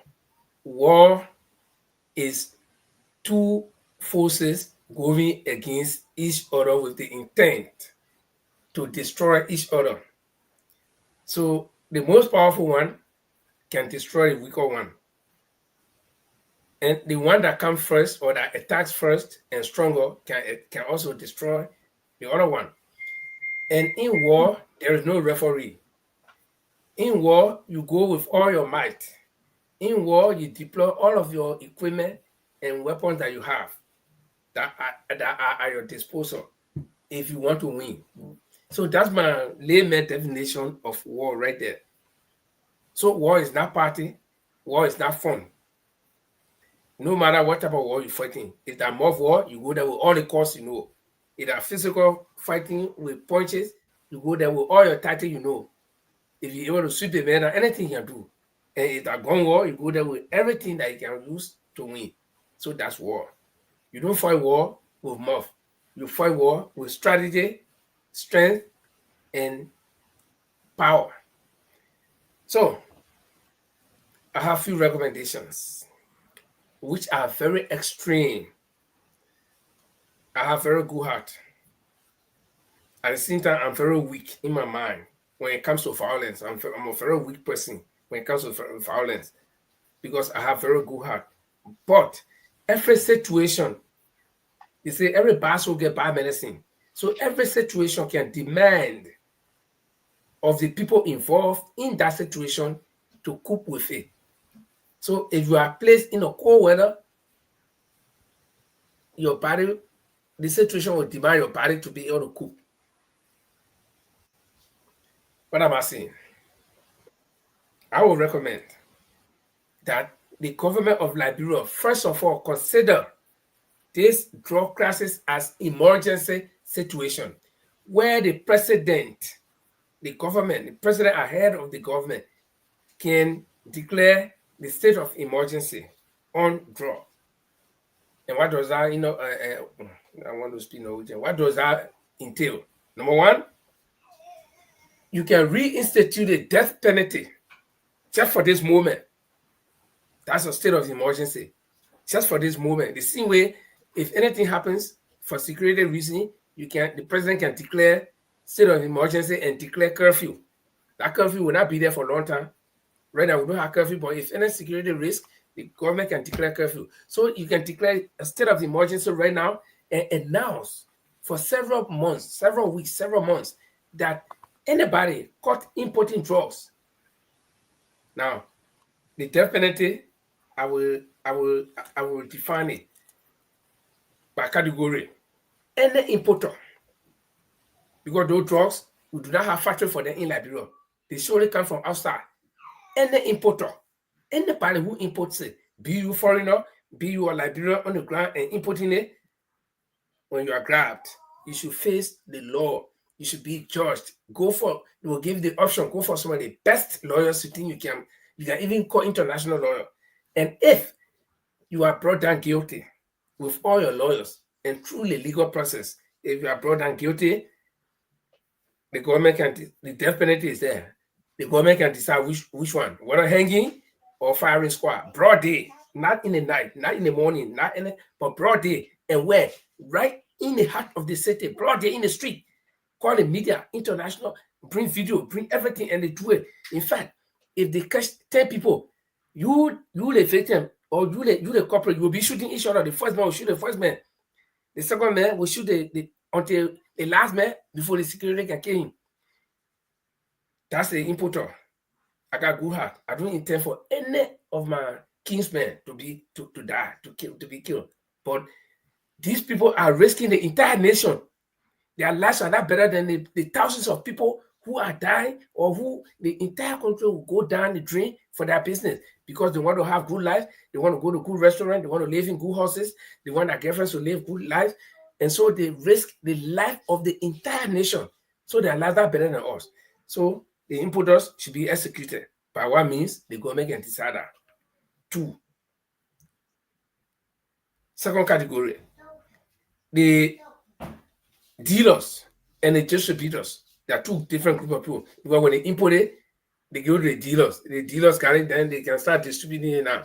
So the dealers, they will have like 15 years in prison.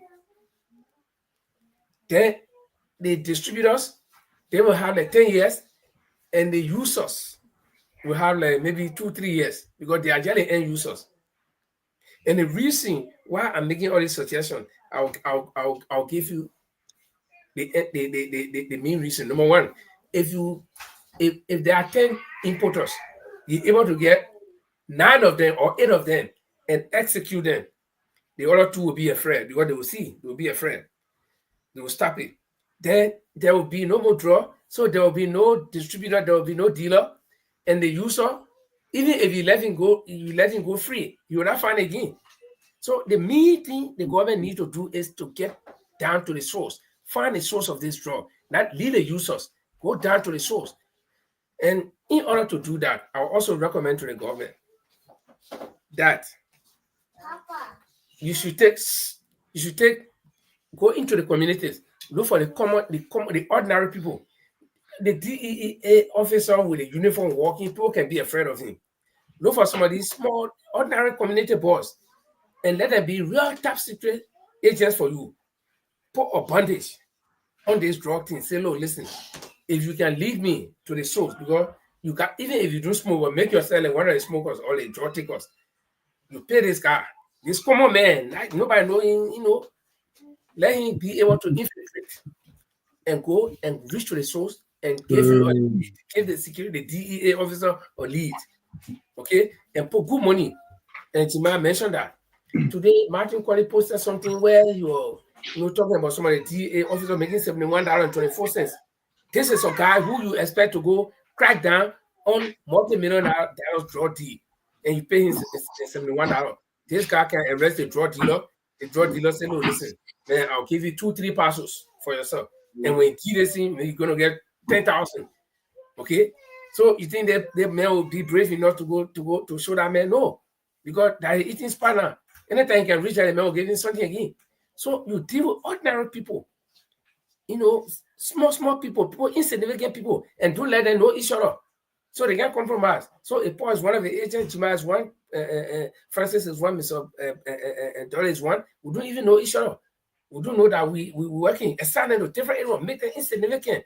Okay, that's the only way you'll be able. But the DA officer, the working with uniform there, the criminal is one step ahead of the security.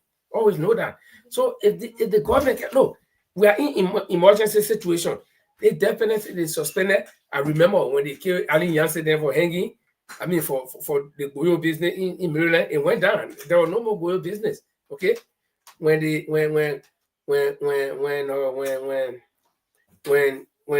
Trevor killed when he got me, Justin Obi, nobody was just taking gun and shooting people around. People will be, they'll be afraid. Nowadays, you find day by day all over the city to the point where government officers, their officials, auditors die and nothing happened because no death penalty again. So people get the thing they can do anything and go. Where men were cutting somebody when our citizen through, we let him walk.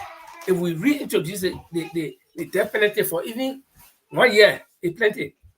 We'll be able to curtail some of the crime.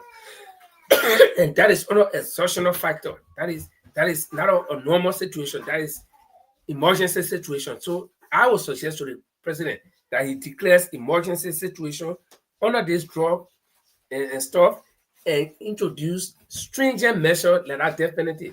No dealer. I mean, no importer. You catch one, whether that minister, you kill it, the other people will get sense. Trust me, nobody want to die in that kind of manner. I may sound cruel, but again, I'll give a disclaimer. It's not the opinion of this network, it's my opinion.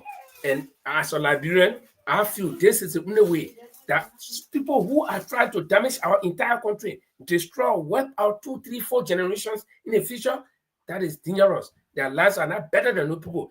No, to kill a man will die instantly.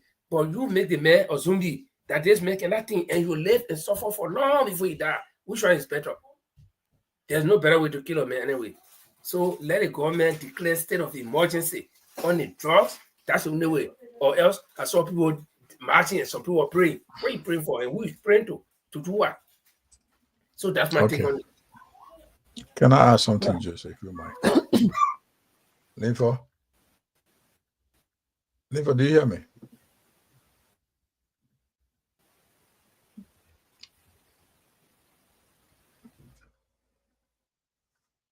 Go ahead, Jima. Oh, I didn't hear you. I thought, I did shoot the way you're saying, right? I was just trying to say something. Drug addiction does not exist. It does not happen in vacuum. It's a result of unemployment, social issues, trauma, failed institutions. So why are you talking about these stringent measures? It's fine, but then there must be there's a fundamental problem here. If those things are not arrested, you will still keep executing almost everybody. I'm not saying it's not a bad idea, but then let's deal with the fundamental issues, the underlying factors I just mentioned.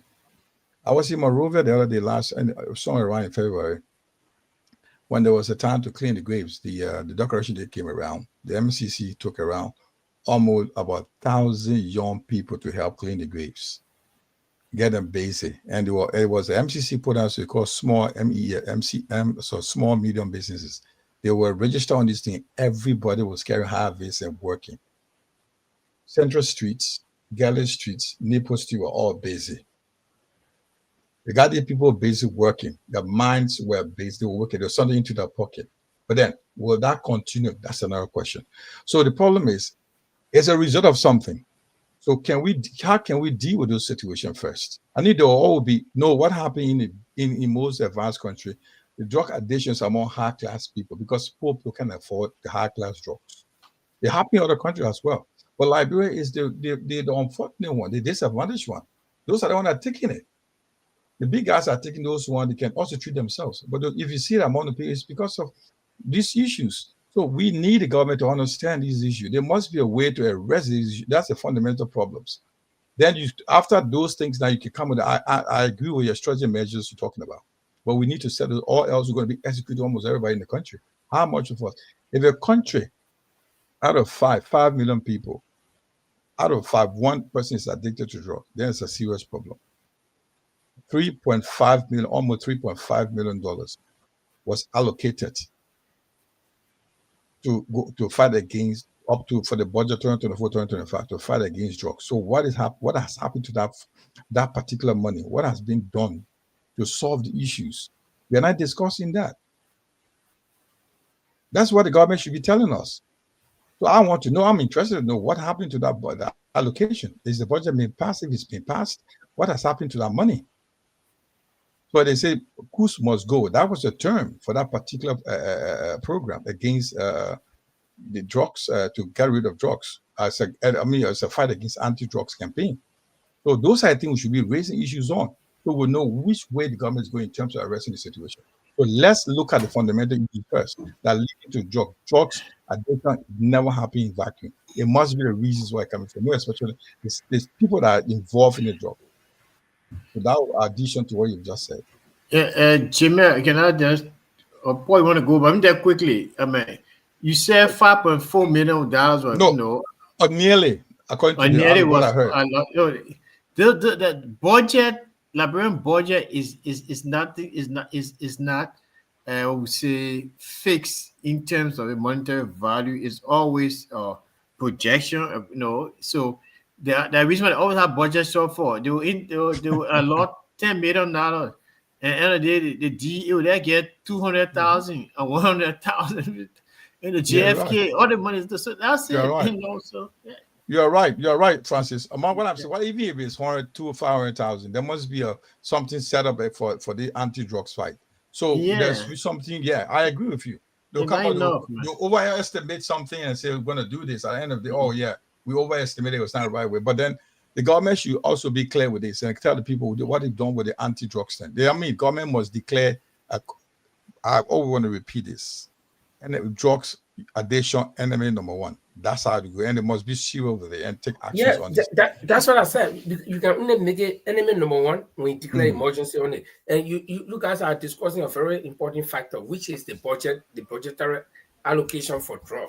Now, listen, if the president is serious, if the government is serious, and they declare this emergency, state of emergency, and lay down that condition that I said, where somebody's life will go for importing drugs.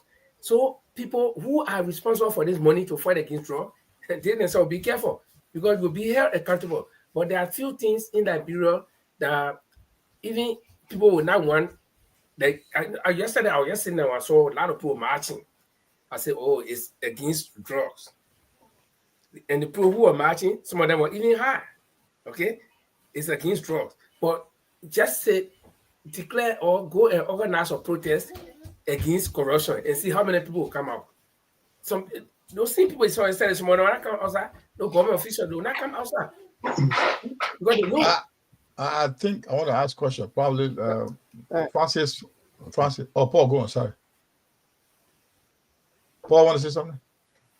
No, the thing I just want to chime.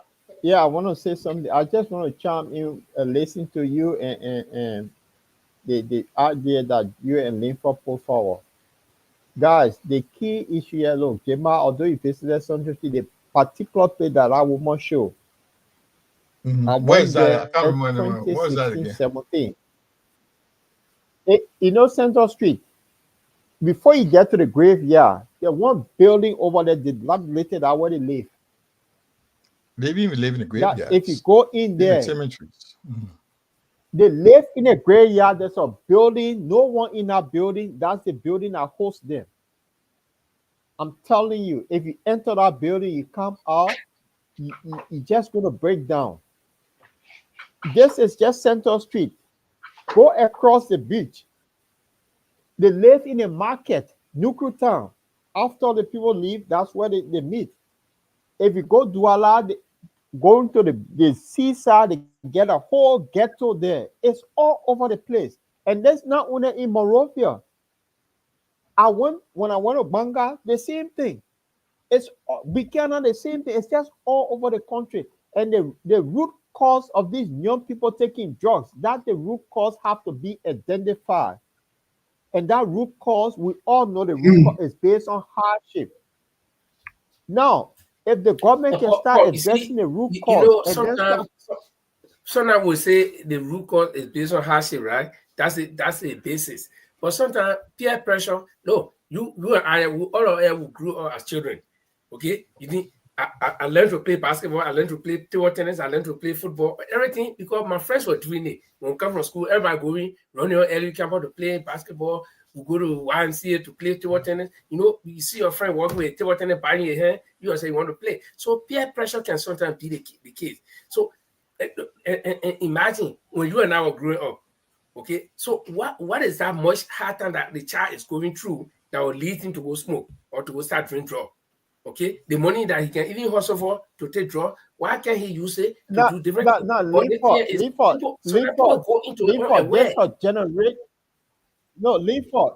You got to get this right. This is a generational thing. Our time, your old man, my old man, they were able to give up petty cash, something that would buy grumpy donut or something. This group, to even eat, their parents get, and the thing is, some of them, they get young mothers that been abused in front of them. It's not about the young mother, you see your mom being abused as a young man, you powerless. These are things that they go through. You see your young sister sleeping with 65-year-old man. You can't do anything about it. It drives them insane. So our time was totally different compared to the group. You see, left is like. Gentlemen, let me come in, please. That's how let me come in. Gentlemen, let me come in, please. Go on, Padole. You see, as a serious government, there's an easier way to deal with this problem. You know what happened? Those Zogo or Zogi, they are jobless people. Our city is packed with debt. The city mayor then could play a major part of using these people to be the cleaner of our city, to keep them busy. One, those people caught for drug affiliation go for rehab and rehabilitate them, bring them, give them casual job with a various city entity, city coordination. Like Banga, city mayor should be able to absorb some of these people. All the people come agree how to working with the city corporation, the waterways and sport, all the people working with the people. Listen to me, my friend. Listen to me. You see what? No, but I'm telling you now that the people, the government has done, the people are all working with the MCC, they're working with the waterways. It's $1, they are doing it. What he's saying now, they're doing the city is still dirty. How will you tell me that they're not getting a concept? They are not even clearing the thing. Yeah, but people are not getting a concept. The concept here is no matter how many of these drug people you gather, you collect them, you go clean all the city in Montreal. You will not hold them. Keep them busy on a daily basis. Hold on, you will not hold them and put them in one box and lock it after cleaning the city. You will let them go back. No, the main thing here is to look for the source of this drug. Because when there's no drug, in no hotel, nobody will go in a hotel. No restaurant, nobody will go in a restaurant. I mean, find yourself somewhere where you can drink, okay? You can drink beer. But you go to the time and no beer there. What you do? You're not going to make your own beer. But the moment you see beer, you go drink it. So when the source, if the government can crack down on the source and make sure that they minimize it, if they can get rid of it, minimize it. And I'm telling you, the only way it will work is to institute stringent measures. No, human beings as a whole, they do not let easy. Lthe, what you fail to realize here is for the drug to be rampant in our country, it started from the Civil War. The Civil War brings this. We know all of that. We know all of that. But what can we do now to get rid of this? Listen to me, boss. Yeah, but we know it came from the war. Okay, listen to me now. So what can we do? Since we know the source, because you keep on saying, let we handle the source. We know the source that brought this kind of nonsense on our country. The source is the nonsense war that came in the country. Those that were in the leadership was a bias. They're not there anymore. Chateau not there. Ajupuma is there. Listen to me. Yeah, now. let our conversation be let's civil. find solution. Let's find, we all know the history here, but let's My find a opinion could be what can we wrong, do now could be to save right. the now Your generation? opinion could That's be the wrong, emergency could be right. at our Let's hand. give one another chance to talk, so we'll understand. Because many people listen to us. You see, what happening to this here is we know the source of the problem. The problem, what brought this kind of mess to on earth, we know it already. So you are asking us what should be the best solution. One of the best solution is those people that will be caught for this kind of drug addict, more especially the consumer. After taking them for rehabilitation, when you get through with them, there should be something to occupy their mind. So even you rehabilitate them and bring them back on the street, doing nothing, we will get back to the same motion. So okay, that is so you agree with me? Our later you say talk, but you agree with me. Now I'm gonna draw you so take me, you rehabilitate me for 2, 3, 4 years. The man who selling the drug stay there. The man who importing it stay there. I have nowhere to get it. Wait. I just want to ask you the question here. I'm gonna draw you so. I used to buy from John Brown. John Brown stayed there, but you arrested me. You carried me to rehabilitation. You did everything to me. Then after that, you let me go because you're not going to keep me forever. You let me go, and then I come back. I see John Brown stay there, stay selling. Don't you think I'll still go there? You will still go there. Very good. So why can't you get rid of the John Brown that's selling it? Listen to me now. Even if you rehabilitate me when I come back in normal society, I cannot find it anymore. Yeah, listen to me. Let's get back to this thing here. You see what happened today. The government are not fearful. Before then, the government was a fearful entity in the country. The president, our present president, is a physical evidence. Me, whatever I'm saying, I must point finger at some evidence to relate to. So when you ask me tomorrow, I will say this one. The president we have today, we saw him standing with a guy who are being caught with huge quantities of narcotic, drug, and take to court. No one knows where he is today. He has been released and vanished. This young man was with the president's son. So what made you think that they high up, like what Jimmy said, they high up hand in it? So how can you eradicate such a thing when they hire people hand in it? One of the senator for Grand Kima County, escorted one of the drug dealers outside of the country to Sierra Leone. There are people seeing that, and that senator have not been arrested and prosecuted for such. So how can you think that this thing then will be eradicated? Okay, so then why would we make the innocent or the I will call them innocent because they don't know where it's coming from. They're only using it. So how can we make only the victims to be more victimized by grabbing them to go work, clean the city, so that means we are not ready for the war against drugs. Don't misinterpret my explanation. You don't just use I'm not misinterpreting you. A lot of people say this. Not only a lot of people say, "Oh, you sort of take people from the street, let them go work, put them to one." You cannot use them ungrateful. They have to be paid for, my brother. If you asking them to go and do their piece of job, that's what we call casual job, casual employment. They need to be on payroll to be useful in the society. Our city are dirty.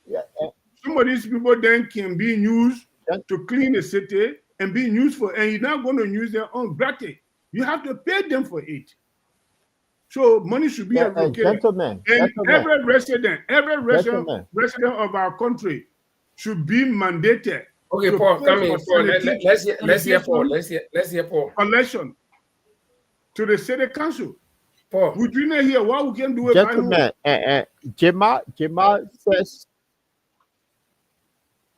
Jema said something earlier that he missed the recommendation.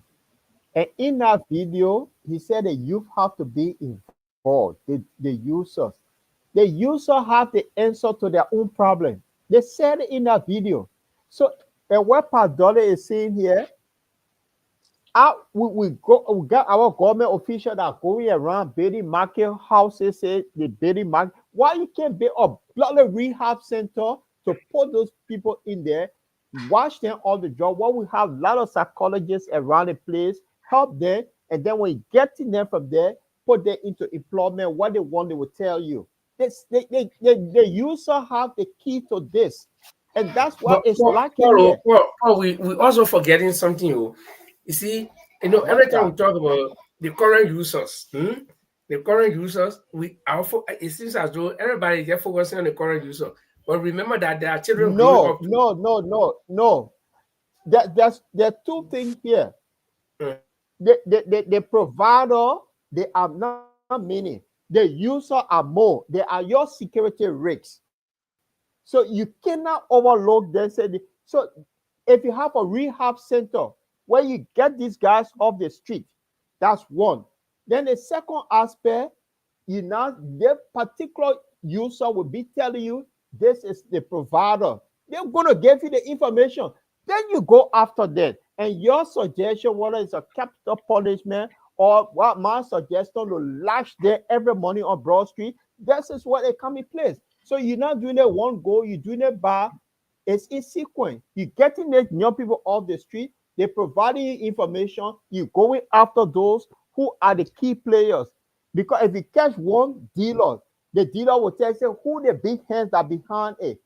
So you're doing it in sequence. You're not doing it just once. So you do it all over. So the government role here is to build a massive center and start building market houses, put them there, and then start putting more money, empower the DEA, pay them good salary for them to start backing these crooks. And then the end user will provide the information, say, this Nigerian guy is the dealer, this Sierra Leone guy is the dealer, this Liberian guy is the dealer. You start getting them one by one, they'll start pointing finger, who are the main source, where the things come from. That's how you do it. Right, okay. I think this is quite an interesting thing. Just for the record, gentlemen, in 2023, the Georgia government enacted a law. Probably you know the new law correlated Act in 2023 that criminalizes trafficking and possession of drugs, which suggest structural preparation for enforcement. So this has been around because this drug issue is affecting our social cohesion, our public health care, and our public security.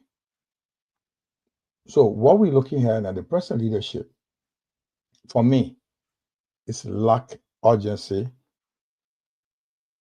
to implement these laws. So if the government is coming tomorrow, like yesterday came out to say they need to come out to declare war on drugs, we want to see actions like what we are suggesting here. We also understand, look at the kind of people that are taking the drugs, gentlemen.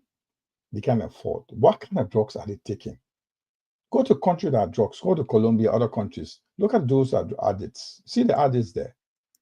Go to places like Holland, they do marijuana and they do other light drugs. It's legal in the Netherlands. It's legal, but drugs on the street, they are not drug addicts. Those on the street, they are not drug addicts. There are people that cannot afford because of financial issues or something, or mental issues they just gone off. You don't see drugs out there on the street in the Netherlands. No. Now, look at the kind of people that take that drug addicts in our country. We call them zombies, the disadvantaged one. Look at the category of people. What kind of drug? How can I afford these drugs? And we say they're lack of job. We said just now employment, social issues, mental issues have been the problem. So how did drugs get into your hand? How can I afford them? I'm just saying to you guys, why are we looking for them? We still need to look at the fundamental problems. Why are you finding rehab for them? Now in the rehab, when they come out of our like Mr. Dollar suggested, what can we find them to do to keep them busy? Because he said they always had that paralegal guys always here. Yeah, that once the guy is not busy, he's always has something in his mind. Okay, let me ask one question. Go on. You see, like I said before, we keep focusing on the people who use the users right now. But remember that the guy who was 5 years ago, the guy is 10 years old now. And that guy, as long as the dealer is still existing, the importer is still importing. When you get a present group up, the new group that come in, that dealer is still dealing. Yeah, So but you're not getting it. No, you're not getting it. We get people. No, You see, you're not getting it, Lthe. Sorry, you're not getting it. What we are saying to you, we need to look at the fundamental issues. We all know that the source, Mr. Dolly just said to you, we know the source of the issue. The guy suggesting in the video that the big hands are behind it. Cases have been overturned in court because the big hands behind it. But powerful people, we know that. That's clear. Then let's look at the people that are victims now. Let's handle that. Then we'll look at the big guy. We also know the source. We all know that. But the problem here, the country we have and the generation. Listen, I'm coming now. Listen, I come in look for the generation are involved right now. You see, the loss. My focus here. Your focus is on the guy. We all agree that we should get them off the street. We should keep them busy. We should, remove their mind. I agree. But they will get after the source. They will go after the source. That's what we're talking about. Let's work on the people. You've got a generation problem right now. These are youth of a country that 70% of people of young generation. They have been affected. Then we have to handle that's an urgency right now. We have to handle that. Then we know we'll go after we put those things, we'll lay the foundation how to help those one. Then we can, at the same time, at the same time, be looking after the source of the drugs into the country. But you cannot leave those kids being affected, being a victim.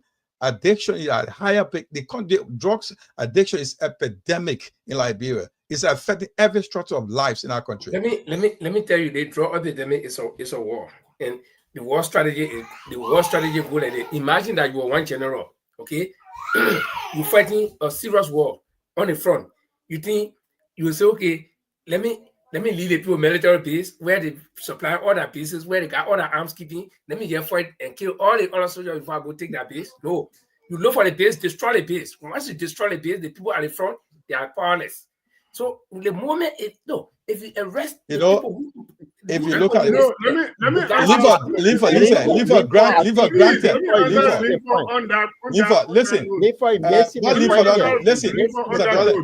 Gami, let me my point. I'm getting my point. Mr. Dolly, what I want to tell him for here, granted that the source of drug is very powerful. It's a cartel. It's just not easy to get rid of them. The people, you look at the first, the one you can handle first is the generation that are affected right now. Drugs, those who bring the drugs to the country, they are very powerful. You can't just get rid of them because it's a connection. It's a network. You're just saying that, get an executor. It's not that easy, my brother. So you need to get rid of the generation that are involved into the addiction right now. Handle that. Then you look for how to get rid of the source of the drug. You can't. What's Colombia? You know how drug cartel look like to get rid of them? You know how powerful I know. I watch your movies. But, it's just easy to get rid of. Let's look at the Nicaragua. Let's look at the Nicaragua issue. Let's look at the Nicaragua issue. Let me answer Lthe, please. Hold on. Let's go one at a time. Let's go one at a time. Just wait. I just want to answer that two questions, please. No, let Paul go. You answer me. Everybody answer a question. Paul give me a chance. Paul has given you a chance. Go on. Lthe make a true statement here that I just want to get to it. Number one, you say when the general fighting the war and he know the source of the base of the soldier, you want to destroy that before then the four soldiers will be helpless. That is true. But how do you get to the base? If the four soldiers are contesting with you, it's not possible. So let me tell you something. The source, the users, those people need to be neutralized. When you bring your goods and no one there to buy it, you will not bring it. That is another strategy. So, but the only way we will discourage this user, one after educating them, putting sense in their brain, we need to get them something to occupy their mind. So they will not be concentrating to go to the ghetto to go sit down. If these people don't have nothing to do, where the next place to go? You go sit down to the ghetto. When you go to the ghetto, you do something like that. So, but if you got something, okay, let me go my second question again. You see, we all saying the same, but you're not. That certain point I'm trying to make, you're not understanding me. All right. There's certain. Let me know something. Listen. We want to get all the group here from the street and rehabilitate them. But remember, the child who was 5 years let me old now say he's what 10 I want years. to say. Yeah, the child who was 5 years ago, now he's 10 years old in 2025. In 2030, he'll be 15 years old.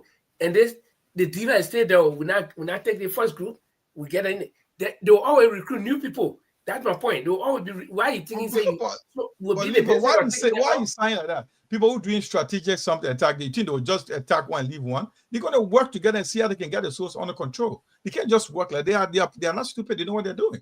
You can't just go for the victim, the user, and just leave. It's just my recommendation, right? It's just my recommendation. But go on, please. But yeah, the thing is, Lthe, the reason why we're seeing the group now, because while they are security threat to the nation, they need 50 cents to buy drugs. I can put 5,000 in my pocket, carry arms, start giving them, say your cause mayhem in the country. They're capable of doing it because they are you. So if you don't target them now, the country is in a deep trouble. That's you're not looking at that one. Not because security-wise, the country is in big trouble. Yeah. And so if you don't target that group, we in serious mess. You may not go to Liberia and say, I'm not going because of these people. And the number is just getting huge every minute, every day. So that's why they need to target it now. The big hands one, I said those particular people will provide all information. They say when you pull rope pull bush, the moment they start giving information on who they buying the drugs from, you grab those, they buy the drug from, those people will start pointing fingers. So you have to do it in station. Okay, I agree to all of you. I agree with all of you. In addition to what you're saying, you think how LDAA gather information? They place informant among them. And those who sell it, they'll give the information to the Drug Enforcement Agency. They'll go after I agree, and that's what I want the government to increase. Also, the cartel, they have. My point I'm making is once we focus. I want you to know that. One at a time. The point I'm making is once we focus on the present users. Remember that these guys, they are making business, so they will recruit people every day. They will recruit. You can take it. I bet you, Paul. Take all the people in, all the users in Monrovia today, pack all of them in one train and transport them and things they finish. Tomorrow you see new group of users coming because the people selling. So my contention here is we deal with the base first. Once you try to neutralize them, they will not do. My man. Those users, the question I'm asking, can I ask you a quick question, Lthe? I'm sorry. Lthe, can I ask you a quick question? The user and the provider, which one is the weakest link? The weakest? Yeah, the weakest linked. The weakest link? Yeah. The weakest link is a user. Fine. That's why you got to get first. Because you can't, to get the cartel under control, it's not easy to fight. That's what we are saying here. Yeah, we agree with your point, but you got to get to somewhere we start from easy before we get to the bigger guys. Cartel is not easy to control, my brother. You know what's happening in Mexico, in Colombia. Those guys run the country. Look at what happened in Haiti right now. The gangsters, the drug dealers, they run the country down. You can't just play with those people, my brother. You don't joke with them. They make money. And money is something. And when drugs into the country, money into the country, they can do anything. You guys stay in prison, they run the country. They use the easier link, the weakest link to get under control. I have money. They want go for me to go down. They were fine. The cartel can be in jail. A cartel drug dealer, drug baron can be in jail, control a country. You telling me about a guy go and get them, execute them? Try it. They'll come after you in Norway. Your whole family will go. There was a cartel placed in jail in America. I can try it. I'm 45, brother. I want to remind Lthe on something. I want to remind Lthe on someone. When we're growing up, there was one guy that was around the place called Terminal Island, Jimmy Ringo. That one guy alone, he was not but he was the notorious criminal that everyone was afraid of. Jimmy Ringo. Now today, where drugs have given somebody millions of dollars that they have influence, that they can pay people to do mayhem. That the people you're talking about say, "Oh, we get cash there." My brother, execute them. You want to declare war? You want to declare war? Let me tell you, it can happen. It can happen. Yeah, it can happen. It can happen. The Americans went and grab the guy from Nicaragua. Where he said, America, what the strength our government has, my brother? What do they have? We just told you the guys in the government, they put just say in the video that the guys are behind the drug stealing. They tell you all the government. What the government? Okay, just we are it means that we 2023. want to build a BPs there, and every year we transport people there to we have No, that's what we are saying. Probably a couple of the guy that were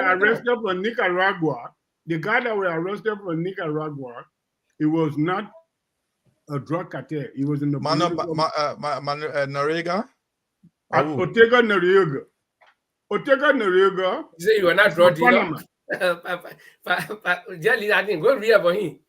Ortega Noriega was working for CIA. He was working. I want you to understand something. That story. I know that story very well, but we got to discuss. Yeah, journalist, you know the story, but I'm an investigator. Well. I know what I'm talking.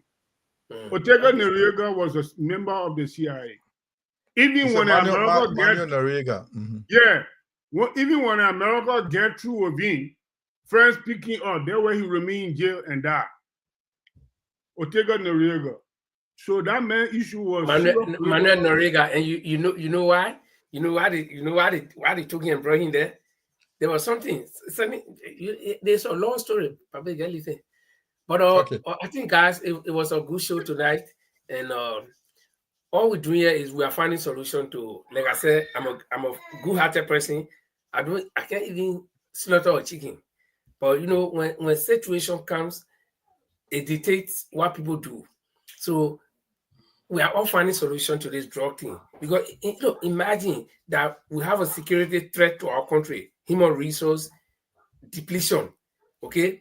The economy will be bad. So even though rich people, those people who are drug cartel today and getting richer, you know what will happen? Time will come, they not even have anybody to cut the grass in their yard, because everybody's going to be zombie. So, I mean, it will affect everybody somehow. Their children will be at risk. Because if you have such drug people, people walking the street, you get money, but your children will not be walking the street easily. Okay? And who did it? Because of you. Because you wanted all the money. It's all because of greed. But if by all means they can grab one of them, there you go. Forgive me, but let's only happen. And that's no way. Maybe we think it's too dangerous or it can't happen. It's impossible, but we just got to do something. So should we fight a war with muff, or should we fight a war with power in our hand? No, this is an emergency. The country is getting dangerous. Certain places you can't pass in the night. So what happens if everybody becomes a drug user in the country? Those same people who cartel their children and their wives will not even be able to pass in the street. So they'll have security mounted around there all the time. You see? So it's a pandemic, and it's a danger for all of us. Whether you rich, you poor, you whoever, it's dangerous for all of us. Some of us are next topic. My nephew, a very good footballer, Lally, but today, he's part of it. I went to Liberian 2016. We all play football game together. They picking came to me and say, "Uncle, I want nothing from you. I want money, nothing. You know your football, boots, and the socks, and the shingle that all I want." That about okay. Only today that he's a Zobo. Can you imagine? So one way or the other, all of us will be victimized. The same way they walking. I know Liberian people, when the war come in, they say, "Oh no, me and that's your man, and I do government," and they walk coming for two. Everybody ended up putting their old mattresses on here and running, and some people die. There is something happening here now. They're very cartel then. Their children might even end up being part of it. Because when they think takes over the country, nobody's safe. Right. Okay, so if anybody get anything to say, I just want to make a last comment. I want to make a last comment, then Mr. Dolly. My point would be like the government lacks urgency, which is causing us generational slips, into cracks, and they're causing too much a problem. We also understand that 90% of the drugs coming to the country is big hands are involved in it. Now, the good news is, it almost reminds me of the when Madam Ellen was in power. There was protest. There was a serious stand against rape, and which became commonly known as Ellen 18 year. You don't mix with that. If you do arrest for rape, you're going to be punished. So the public pressure, the massive protest, and the grassroots activism indicating a general public, demand for the action. So this could call for real reform and to provide call for, we should stop the symbolic gestures coming like we want the government, we are against drugs, and we are the one that if 90% of the drugs coming to the country is by big hands, that's complete. And coming out there and condemning drugs and zogos and stuff like it's complete symbolic gestures and also a political gimmick. We need to make sure that government takes serious actions. And this, like Paul just said, is causing complete security issues, health issues, social issues. With the country of 70% being youth under the age of 30s, what are we leading to? So there's no joke. If the government is making declaration at a war against drugs, then the government want to see government actions, not in public statement. We need actions instead of public, those symbolic gestures. It ain't helping us. Georgia 2023 came up with a new law criminalizing drugs possessions and trafficking. Somebody need to put that into action. The law has been enacted 2023. I was just saying to you that $3 million being allocated. I don't know whether it's going to be low or high against push must go. Where is that campaign? Where is that fund? We need to know what's happening with that. If it's now 1 million, what the government is doing, the funding for the drugs, those who bring in it, the court cases, there must be autonomous agency, well equipped, prepare, support to push against the drugs, or else this country is leading to perish. I'm telling you, it's not a good thing for the country. Generation going to suffer. We have to have generation issue, and it's not good for the Liberia at all. Thank you, gentlemen. It was a good show. Thank you. Padole, your closing comment? I don't have much to say. I think we have said all. Jimmy just cut the whole thing off. You see, the point of the matter is, we always say that anything you want to do, start from the grassroots level to go up. Then you were able to find better solution to it. But when you grab it from the surface, forget it. You're going to damage. You're going to perish. The thing that these people just started going on the streets, marching to go to the president to knock grass together, that's not the best solution. I will say this, and I will say it again. We all should know that this problem is not for poor men or rich men. It's for every Liberian. We all need to fight it to the fullest. But the government are there now. I will say this, that's my personal opinion. It's not the borderline statement, but it's my personal opinion. From my observation, the government is not serious on the issue. Because those that we know that were caught red-handed, some of them were known to be affiliating with the sitting president. Today they are vanished. Where they are? They were caught by the law enforcer and taken to wherever incarceration areas. But why are they today? They can't be found. You see, all these things there, that is show that the weakness of the government into this drug fighting. So the people that champion this campaign for people to say no to drug, you're supposed to ask Mr. President, the Justice Minister, the Chief of Police. These are the prosecutor arm for our country. Supposed to ask them, where are those people that the notorious that were arrested and placed in custody, where are they? That question is supposed to go to the president and a member of the Justice Ministry, the police director. They didn't ask that question. They just went to the mansion today. They started knocking grass like this, knocking grass with the president. You think the serious? I don't think the serious. That's what I can say in this matter. That's my closing statement. Paul, you want to close?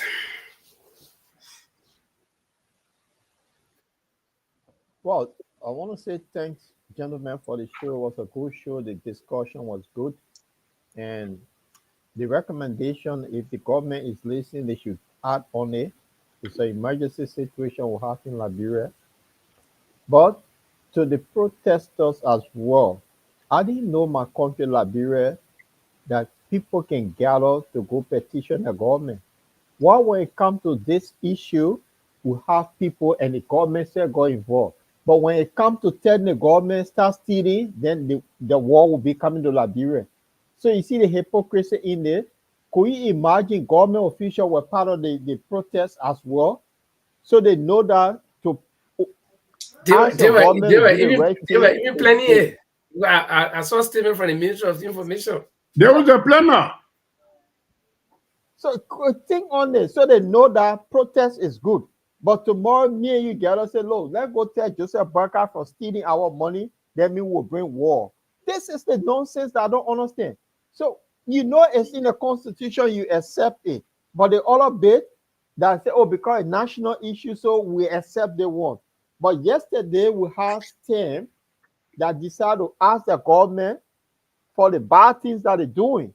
And they were going to bring war in Liberia. So I don't understand the hypocrisy. And they need. So this group said we know that this government in favor of this one. They must go back again and keep reminding them that this thing have to come to a, it's not just one off. They must do it again. That would be my recommendation to the organizer. Good night, guys. It was a great show. Okay, thank you, guys. And my recommendation still stands. If the government can get to the source, get there. If you can grab people, execute them, especially the inputters. Simple. Well, all recommendations will not go down, but we just have to recommend. And let me tell you one thing. There is no peaceful war that war. If you engage your friend, man, you start throwing blow. Your intention is to subdue that man.